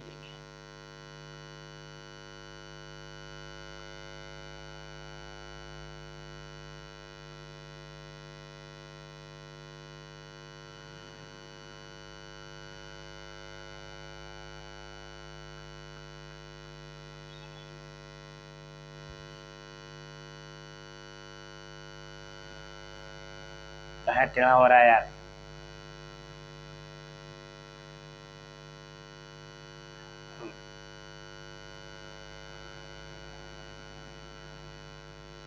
चूंकि डॉटेड लाइन से इसको दिखाना है इसके इधर, तो ऐसे डॉटेड कर दिए, फटाफट डॉटेड हो गया। ओके, तो मेरे पास, मेरे आंखों में जो किरणें प्रवेश करनी है वह परावर्तित किरण, टकरा के आने वाली किरण हमारी आंखों में प्रवेश करती है तो दिखाई देती है। तो ये सब आने वाली किरणें हैं, जाने वाली नहीं।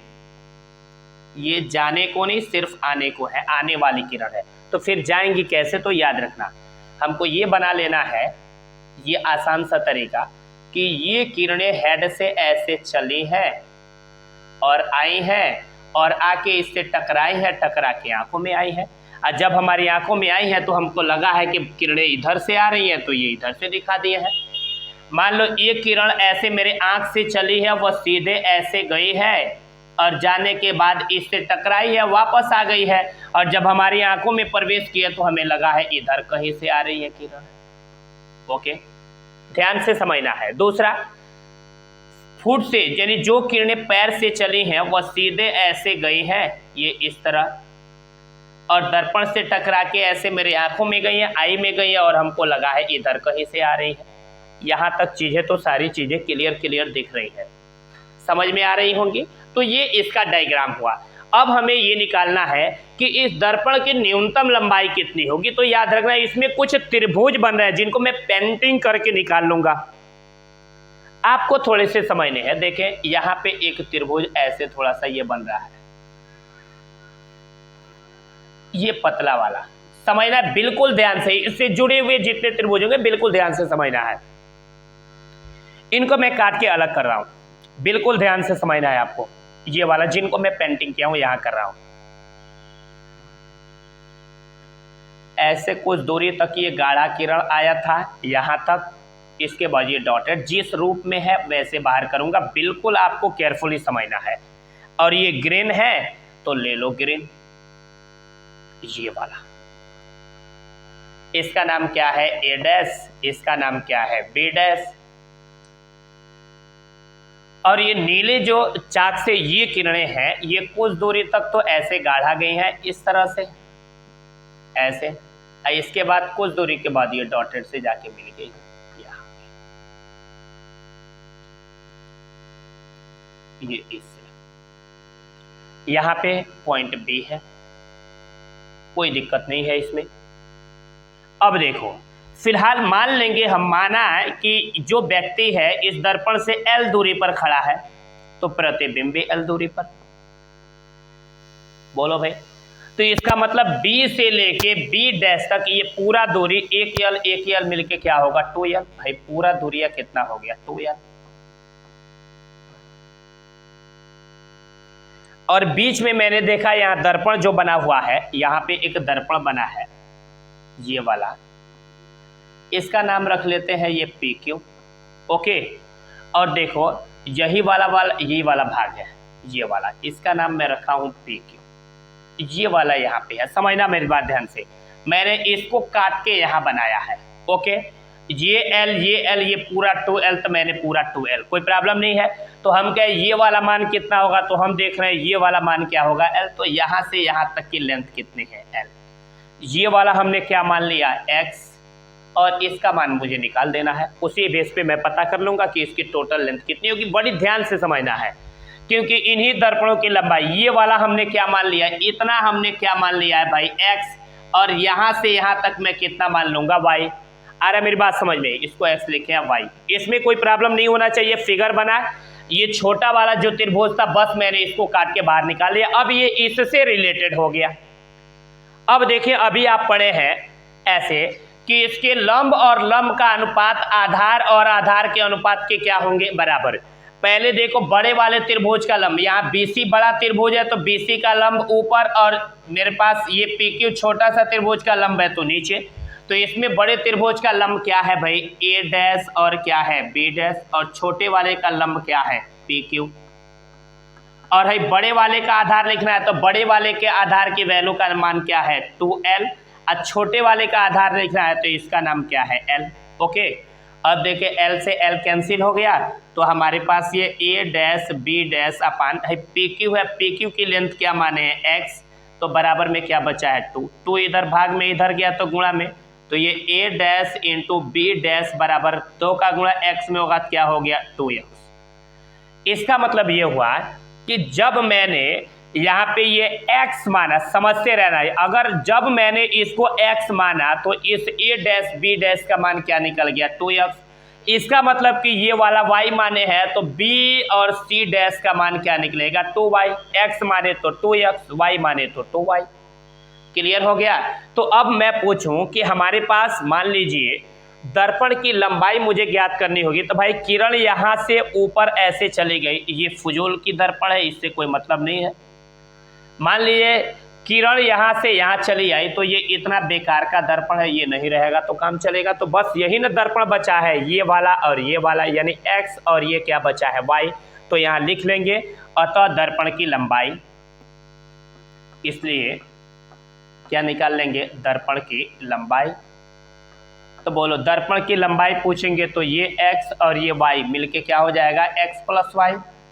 तो अब हमारे पास x और y का जो मान निकला है वही मान उठा के भर देंगे तो हमारा मान निकल जाएगा। निकाल के देख लेते हैं x प्लस y का मान क्या निकला है, समझते रहना, थोड़ा सा एक स्टेप और बढ़ जाएंगे। हमारे पास क्या निकल गया A' B' का मान निकल गया 2x, यानी इसका मान देख लो, ये x माने हो तो इसका मान 2x है, तो ये y माने हो तो इसका मान क्या होगा 2y। तो यहाँ लिख देंगे इसी प्रकार B' C' बराबर क्या हो जाएगा 2y। कोई प्रॉब्लम है नहीं। अब हम आराम से निकाल लेते हैं इसको, समझते रहना। क्या लास्ट में फिनोमिना लगाएंगे, लास्ट में ये लगाएंगे कि जितनी बड़ी दर्पण होगी उतना ही बड़ा क्या बनेगा प्रतिबिंब।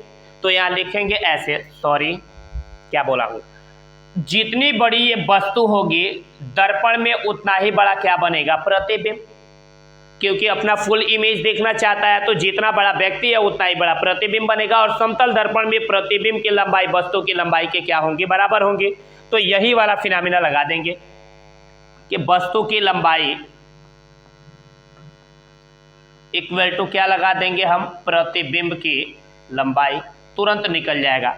अब वस्तु की लंबाई यहाँ से यहाँ तक वस्तु की लंबाई को हम क्या मान लेंगे h, क्योंकि h ऊंचाई का एक लड़का है तो लड़के की ऊंचाई को मैंने क्या मान लिया h। तो लड़का है, इसमें लड़का एक वस्तु है, इसकी ऊंचाई क्या हो गया h, और प्रतिबिंब की लंबाई कह रहा है। तो बताओ यहाँ से ये वाला लंबाई और ये वाला लंबाई दोनों जोड़ देंगे तो टोटल लंबाई हो जाएगा। तो ये वाला लंबाई हमारे पास कितना मिला है 2x, और ये वाला लंबाई कितना मिला है हमारा 2y। तो अब देखो ये h है तो लिखेंगे h, दोनों जगह 2 है, 2 कॉमन ले लेंगे तो क्या बचेगा x प्लस y, और 2 इधर गुणा में इधर आ गया तो भाग में, तो h/2 इक्वल टू है x प्लस y। x और ये y दोनों को है जोड़ देंगे तो इतना ही बड़ा दर्पण है ना, तो ये हो गया हमारे पास दर्पण की लंबाई। इसका मतलब क्या हुआ देख लीजिए, x और y, दर्पण की ये लंबाई x है और ये लंबाई y, तो x और y जोड़ देंगे तो दर्पण की टोटल लंबाई होगी। तो वही x प्लस y दर्पण की टोटल क्या है लंबाई, और h क्या है बालक की ऊंचाई है, 2 से भाग देते हैं तो आधा। इसका मतलब ये हुआ कि अगर किसी लड़के को किसी समतल दर्पण में अपना पूरा प्रतिबिंब देखना होगा तो अपने शरीर के आधे ऊंचाई के बराबर हमें समतल दर्पण लेना पड़ेगा, तब जाके पूरा मेरा फुल प्रतिबिंब दिखेगा। बोलो ये बात क्लियर हुआ कि नहीं हुआ? कंफर्म हो गया होगा कि h ऊंचाई का एक लड़का एक समतल दर्पण में अपना पूरा प्रतिबिंब देखना चाहता है तो उस समतल दर्पण की न्यूनतम लंबाई क्या होगी? तो बोलोगे उस व्यक्ति की लंबाई की आधी होगी। क्लियर हो गया? अब मैं आगे बात कर रहा हूं। इसमें देखो दूसरा प्रश्न में एक लड़का h ऊंचाई के एक दीवार और एक समतल दर्पण के ठीक बीच में खड़ा है, यानी एक दीवार है और एक तरफ समतल दर्पण रखा है, लड़का उसके बीचों बीच में ठीक खड़ा है। आगे देखो, कह रहा है वो अपने पीछे, उसके पीछे जो दीवार है उस दीवार का पूरा फुल इमेज दर्पण में देखना चाहता है, पूरा फुल प्रतिबिंब दर्पण में देखना चाहता है। कह रहा है इस स्थिति में दर्पण की कम से कम कितनी लंबाई लेनी होगी? आसान सा है, पहले हम दर्पण बनाएंगे, एक दीवार बनाएंगे। सपोज कीजिए, बिल्कुल आसान है, कोई बहुत कॉम्प्लिकेटेड चीजें है नहीं। मान लीजिए मेरे पास एक ये दर्पण है, इमेजिन ये मैंने इस पे पॉलिश लगा दिया, ये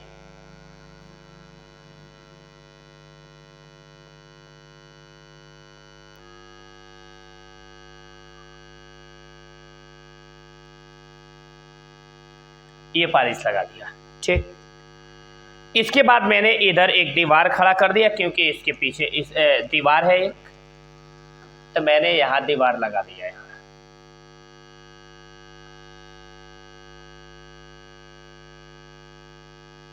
ये दीवार दोनों बराबर है कि नहीं?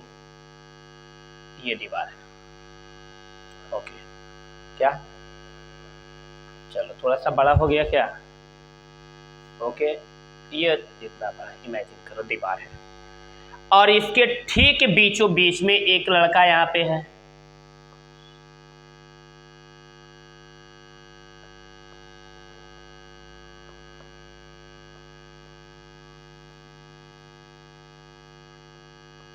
एक लड़का है, ऐसे ये इसका आईज होगी यहां पे। ये लड़का इस दर्पण में इस दीवार के पूरे इमेज को देखना चाहता है कि ये पूरा इस दीवार में, इस दर्पण में इमेज दिखाई दे। तो कह रहा है इस दर्पण की न्यूनतम लंबाई को कितनी रखनी पड़ेगी? तो पहली चीजें इनकी फिनोमेना फिट करो पहले कि ये इनकी सिचुएशन क्या है। कह रहा है एक लड़का h ऊंचाई का एक दीवार, जाहिर सी बात है ये दीवार की ऊंचाई को किससे लिख लिया? h से।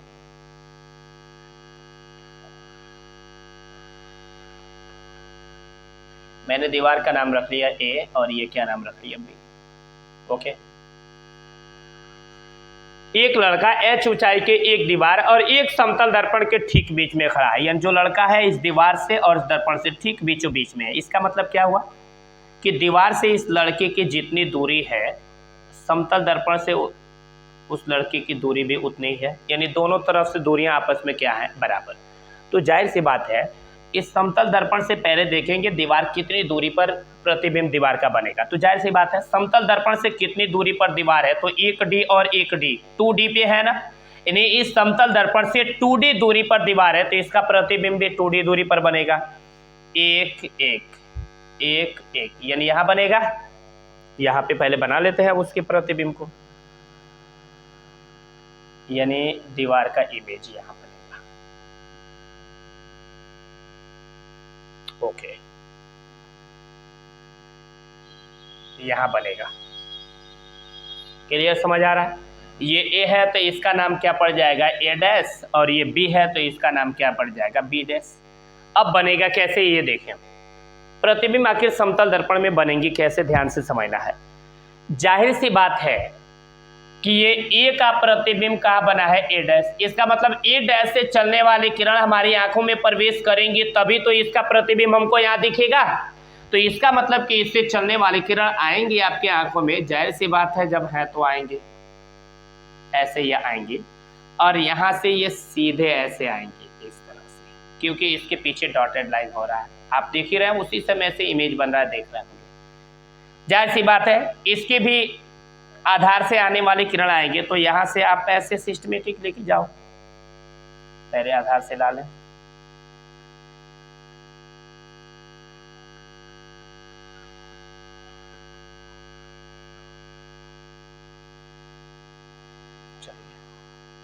पहले मैं ऐसे लेके जा रहा हूं,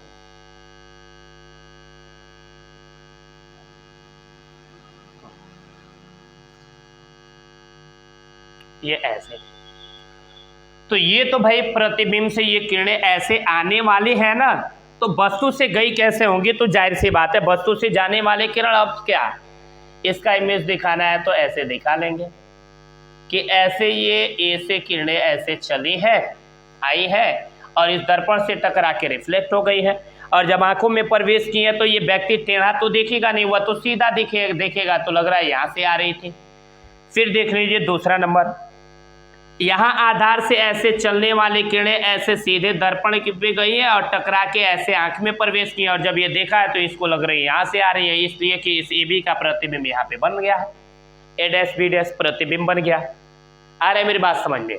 तो अब कह रहा है कि दर्पण की न्यूनतम लंबाई कितनी रखनी पड़ेगी, तो एक काम करना है, यहाँ से सिमेट्री के लिए हम यहाँ से एक परपेंडिकुलर ऐसे इसके आंख से लंब डाल लेंगे, ऐसे, क्लियर? जब लंब डालेंगे तो हमारे पास दो ट्रायंगल मिले, दो त्रिभुज, एक ये वाला,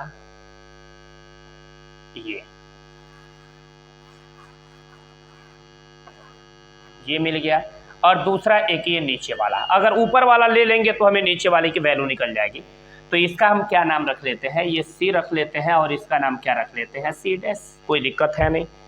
जाहिर सी बात है यहाँ से यहाँ तक की दूरी डी है, एक मिनट, ये समतल दर्पण से वस्तु की दूरी 1d और 1d, 2d पे वस्तु 2d दूरी पर रखा है, तो प्रतिबिंब कितना दूरी पर बनेगा, तो जाहिर सी बात है 2d। ये इसकी लंबाई हमको फिलहाल दर्पण की लंबाई यहाँ पे क्या मान लेनी है, x, और यहाँ पे क्या मान लेनी है, y।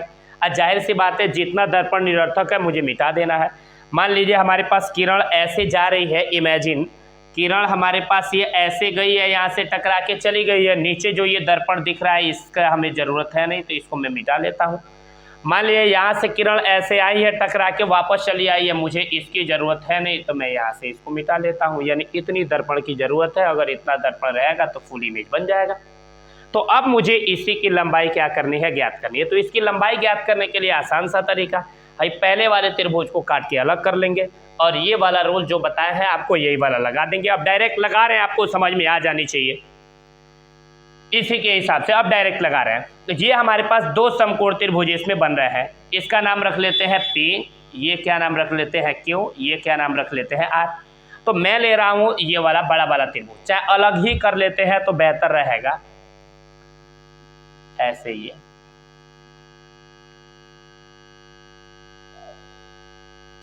बीच में ये दर्पण है ऐसे, जिसकी लंबाई मैं x माना हूं, इसका नाम क्या है PQ, सिर्फ इतने का लंबाई कितना है D, और टोटल यहाँ से यहाँ तक की लंबाई, टोटल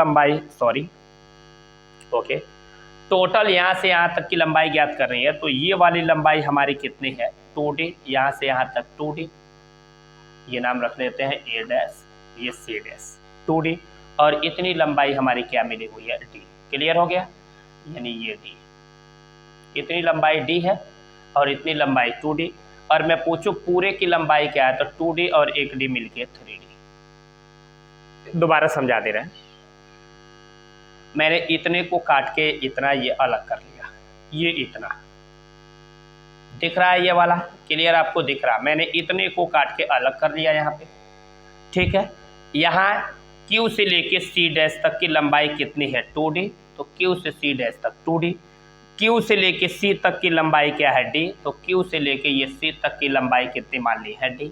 क्लियर हो गया, ये लंबाई x है, A डैश C डैश की लंबाई निकालनी है, आसान सा फिनोमिना है, इसमें कुछ नहीं करना है। मैं अभी बताया हूँ जो ये वाला रूल है कि दो समकोण त्रिभुज जब एक ही रेखाखंड पे बन रहे हो तो उनके लंब और लंब का अनुपात उनके आधार और आधार के अनुपात के बराबर होगा। तो इसका लंब क्या है A डैश C डैश, समझना मेरी बात ध्यान से, A डैश C डैश, और इस छोटे वाले का लंब क्या है PQ।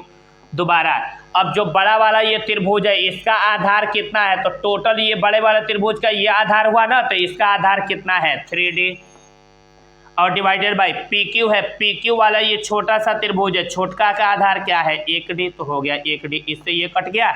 तो ये देखेंगे A dash C dash divided by है PQ है, PQ की लंबाई कितनी है x बराबर क्या है 3, x इधर भाग में इधर गया तो गुणा में, तो क्या मिल गया A डैश C डैश बराबर x का गुणा 3 में होगा तो क्या हो जाएगा 3x। जाहिर सी बात है, तो आप समझ गए होंगे कि जब मैंने PQ की लंबाई x मानी तो ये PQ से फैलने वाले किरणों के बीच की लंबाई A डैश C डैश का मान क्या निकल गया 3x। जाहिर सी बात है, इसको मैंने x माना तो ये 3x निकल गया, तो मैंने इस नीचे वाले को y माना तो इसका लंबाई क्या निकल जाएगा 3y। इसका मतलब कि B डैश और C डैश की लंबाई क्या मिल गई 3y। कोई प्रॉब्लम तो है नहीं इसमें।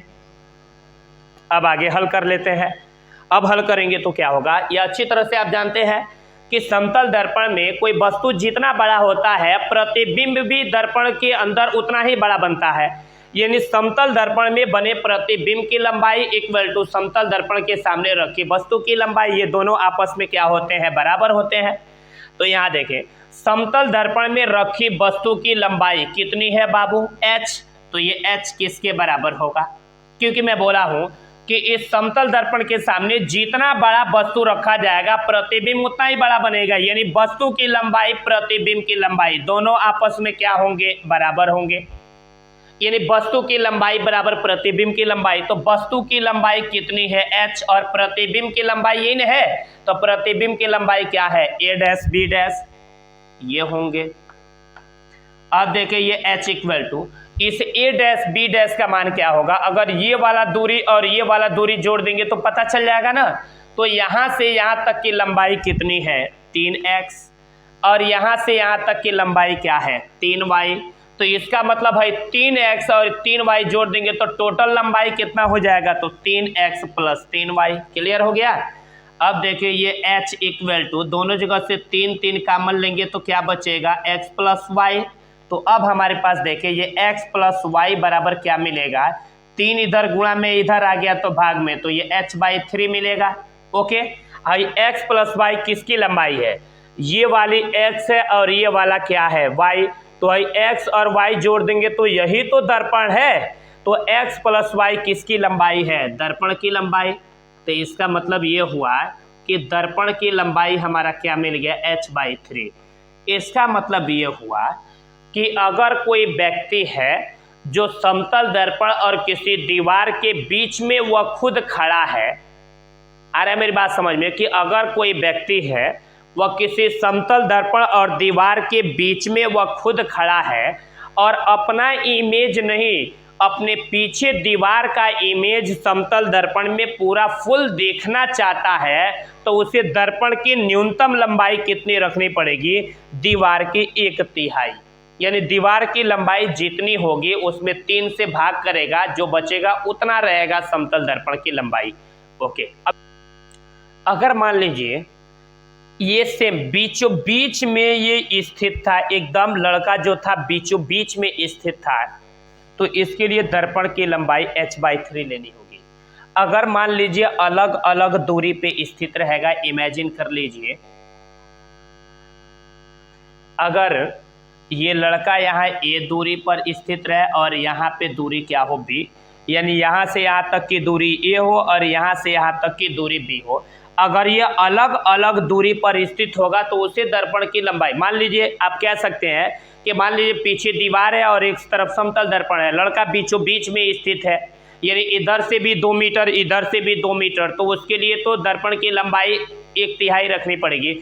हो सकता है लड़का दीवार से 2 मीटर की दूरी पे हो और दर्पण से 3 मीटर की दूरी पे हो, अलग अलग दूरी पे रखी हुई हो, तो वह समतल दर्पण में दीवार का पूरा प्रतिबिंब देखना चाहता हो, तो उस समय समतल दर्पण की लंबाई क्या होगी। तो आसान तरीका वही लेनी है, एक तरफ से a है और दूसरे तरफ से क्या है b है, तो इसके लिए कितनी लंबाई लेनी पड़ेगी। तो जाहिर सी बात है इसी पे मैं हल कर दे रहा हूँ, बिल्कुल आसान सा है, ये क्लियर है।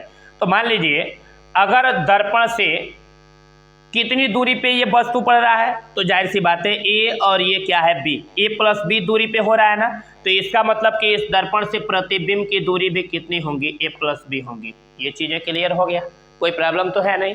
तो अब जाहिर सी बात है बस इतना समझना है, इसमें दूरी को फिलअप कर दो, रिजल्ट आपका फटाफट आया। इसको मैं मिटा देता हूँ,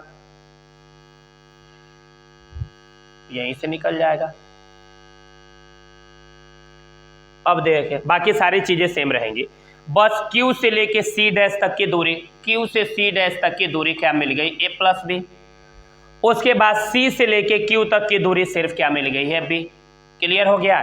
तो अगर मैं पूछूं टोटल ये दूरी कितना होगा, यहाँ से यहाँ तक टोटल दूरी क्या होगा, तो A प्लस बी में B जोड़ देंगे तो A प्लस क्या हो जाएगा 2B। बस लगा लो, आ गया।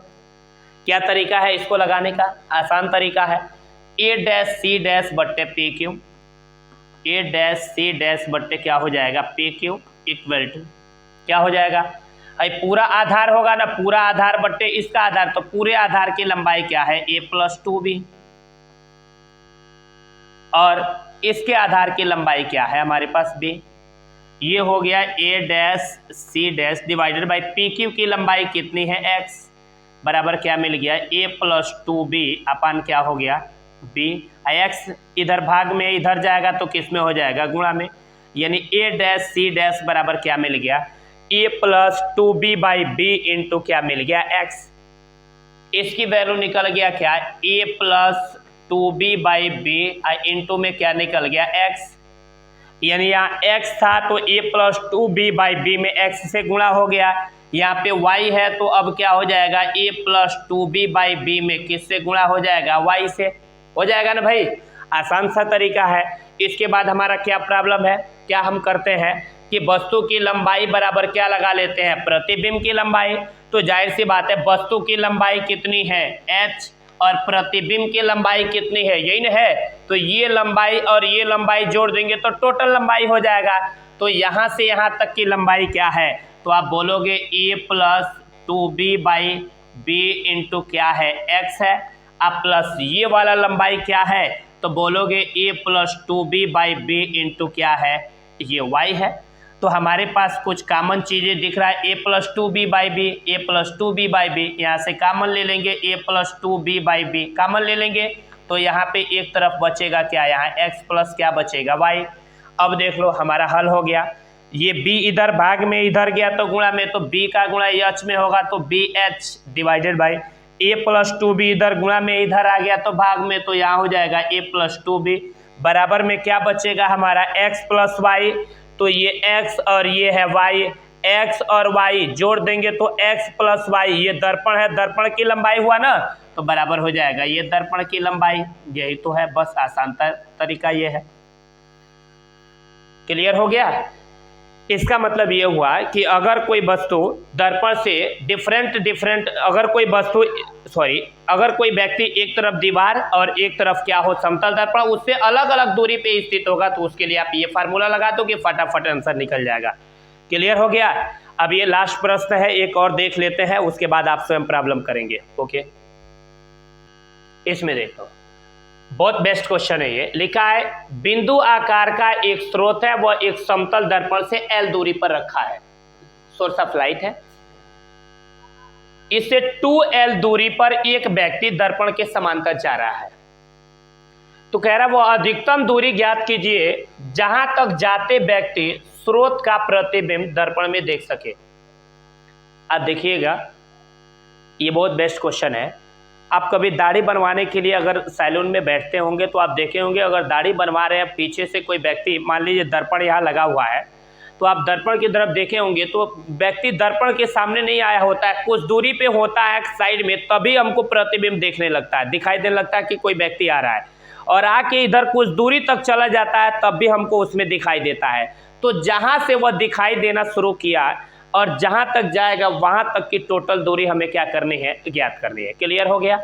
ऐसे हमको दिखता है, आ रहा है मेरी बात समझ में। तो ये टोटल हमें दूरी क्या करनी है, ज्ञात करनी है।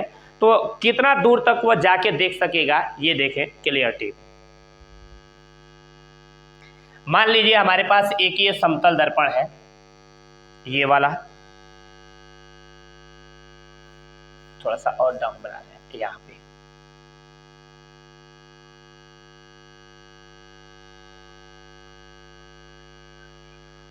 ये यहाँ पे एक सोर्स है, सोर्स ये इससे L डिस्टेंस पे, L दूरी पे रखा गया है। क्लियर है? और कह रहा है क्वेश्चन में कि इस दर्पण से 2L डिस्टेंस पे, 2L दूरी पर ये एक व्यक्ति है,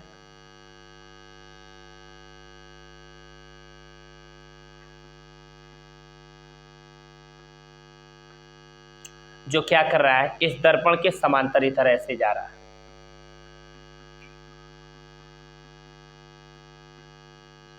तो कितनी दूरी तक ये जाएगा तो इस सोर्स का प्रतिबिंब इस दर्पण में ये देखेगा, ये देखेगा। आ रहा है क्लियर? यहां सोर्स रखा गया है,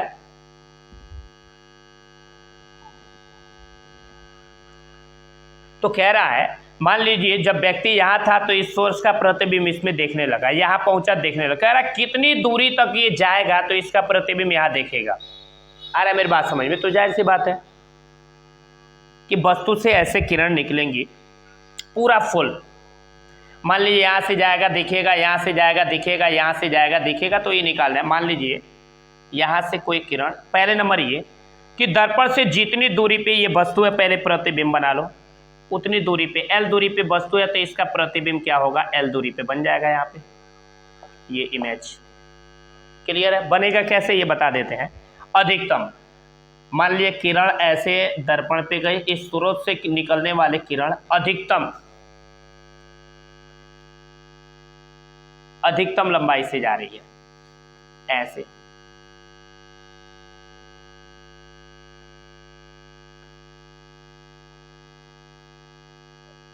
ऐसे दर्पण पे गए तो जाहिर सी बात प्रतिबिंब बनाने का तरीका बताएं। ये किरण आई है तो पहले ये प्रतिबिंब वाले को डॉटेड लाइन से ऐसे मिला लेंगे। अब मिला लेने के बाद ऐसे सीधे क्या करेंगे, इसको ऐसे बढ़ा लेंगे।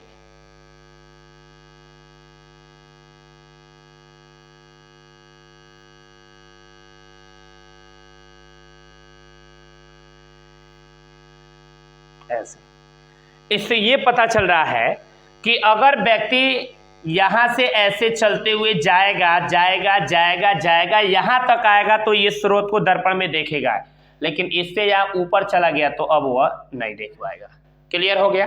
तो इसका मतलब कि जब व्यक्ति यहां से ऐसे, यहां से चलना शुरू किया, यहां से, तो जितना दूरी तक चला, आ रहा है मेरी बात समझ में, जितना दूरी तक चला वही दूरी हमें क्या करनी है, ज्ञात करनी है। बिल्कुल आसान सा तरीका है। वह दूरी कैसे निकलेगा थोड़ा सा समझोगे आप।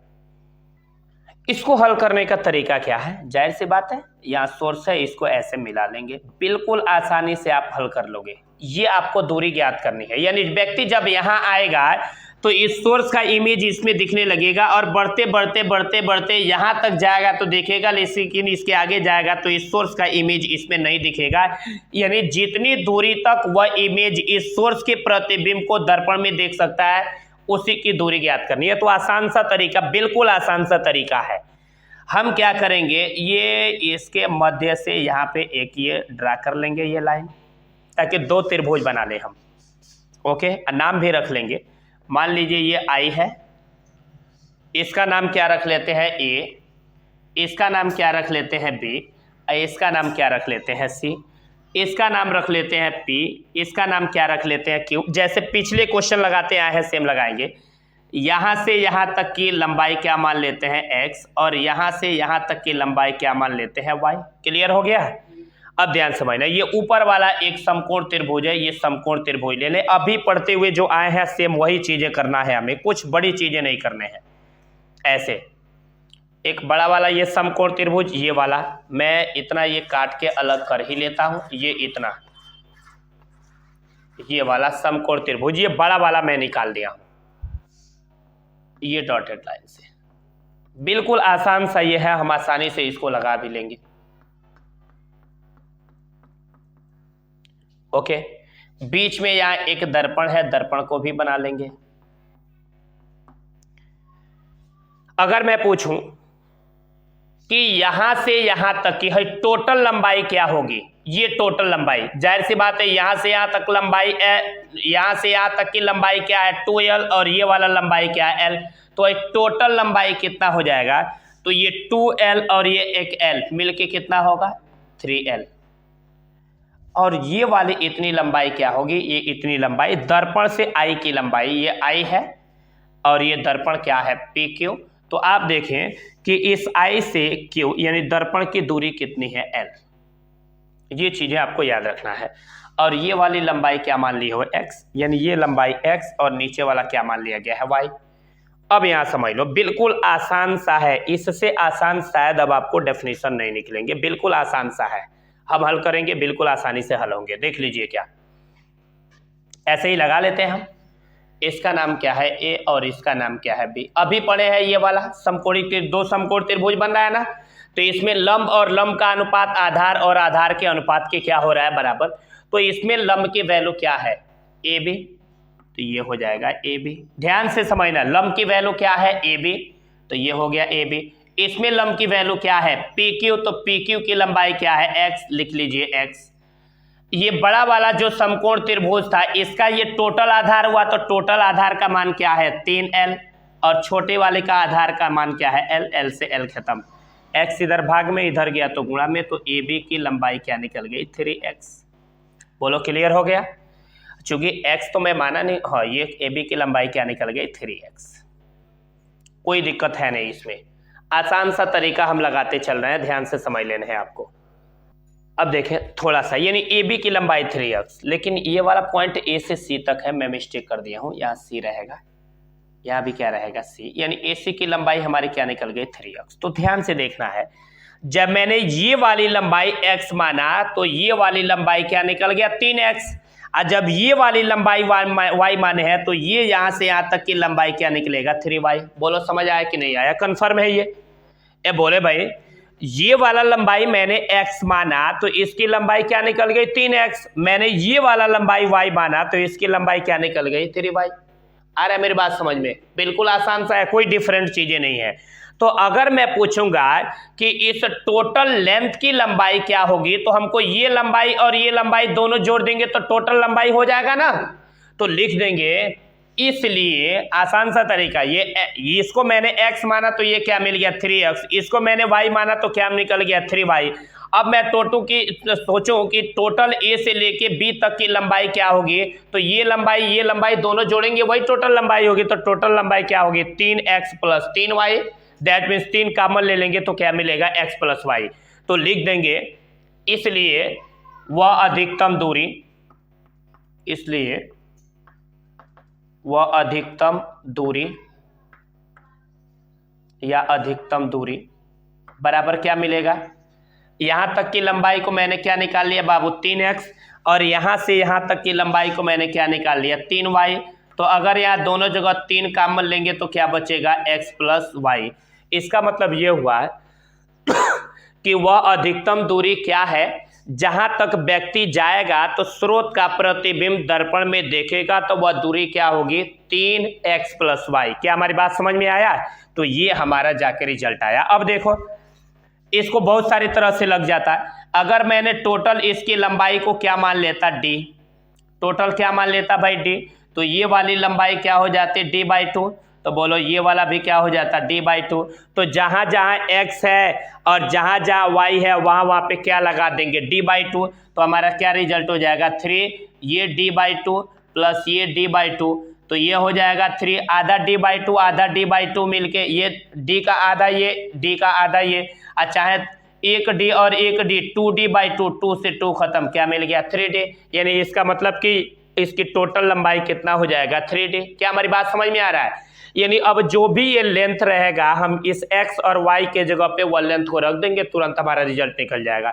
अगर क्वेश्चन ये कहा गया कि हमारे पास एक समतल दर्पण है, उस समतल दर्पण की लंबाई 4 सेमी है, कितना सेमी है भाई 4 सेमी है, समझते रहना मेरी बात ध्यान से, बोल दे कि एक समतल दर्पण की लंबाई कितना सेमी है 4 सेमी है।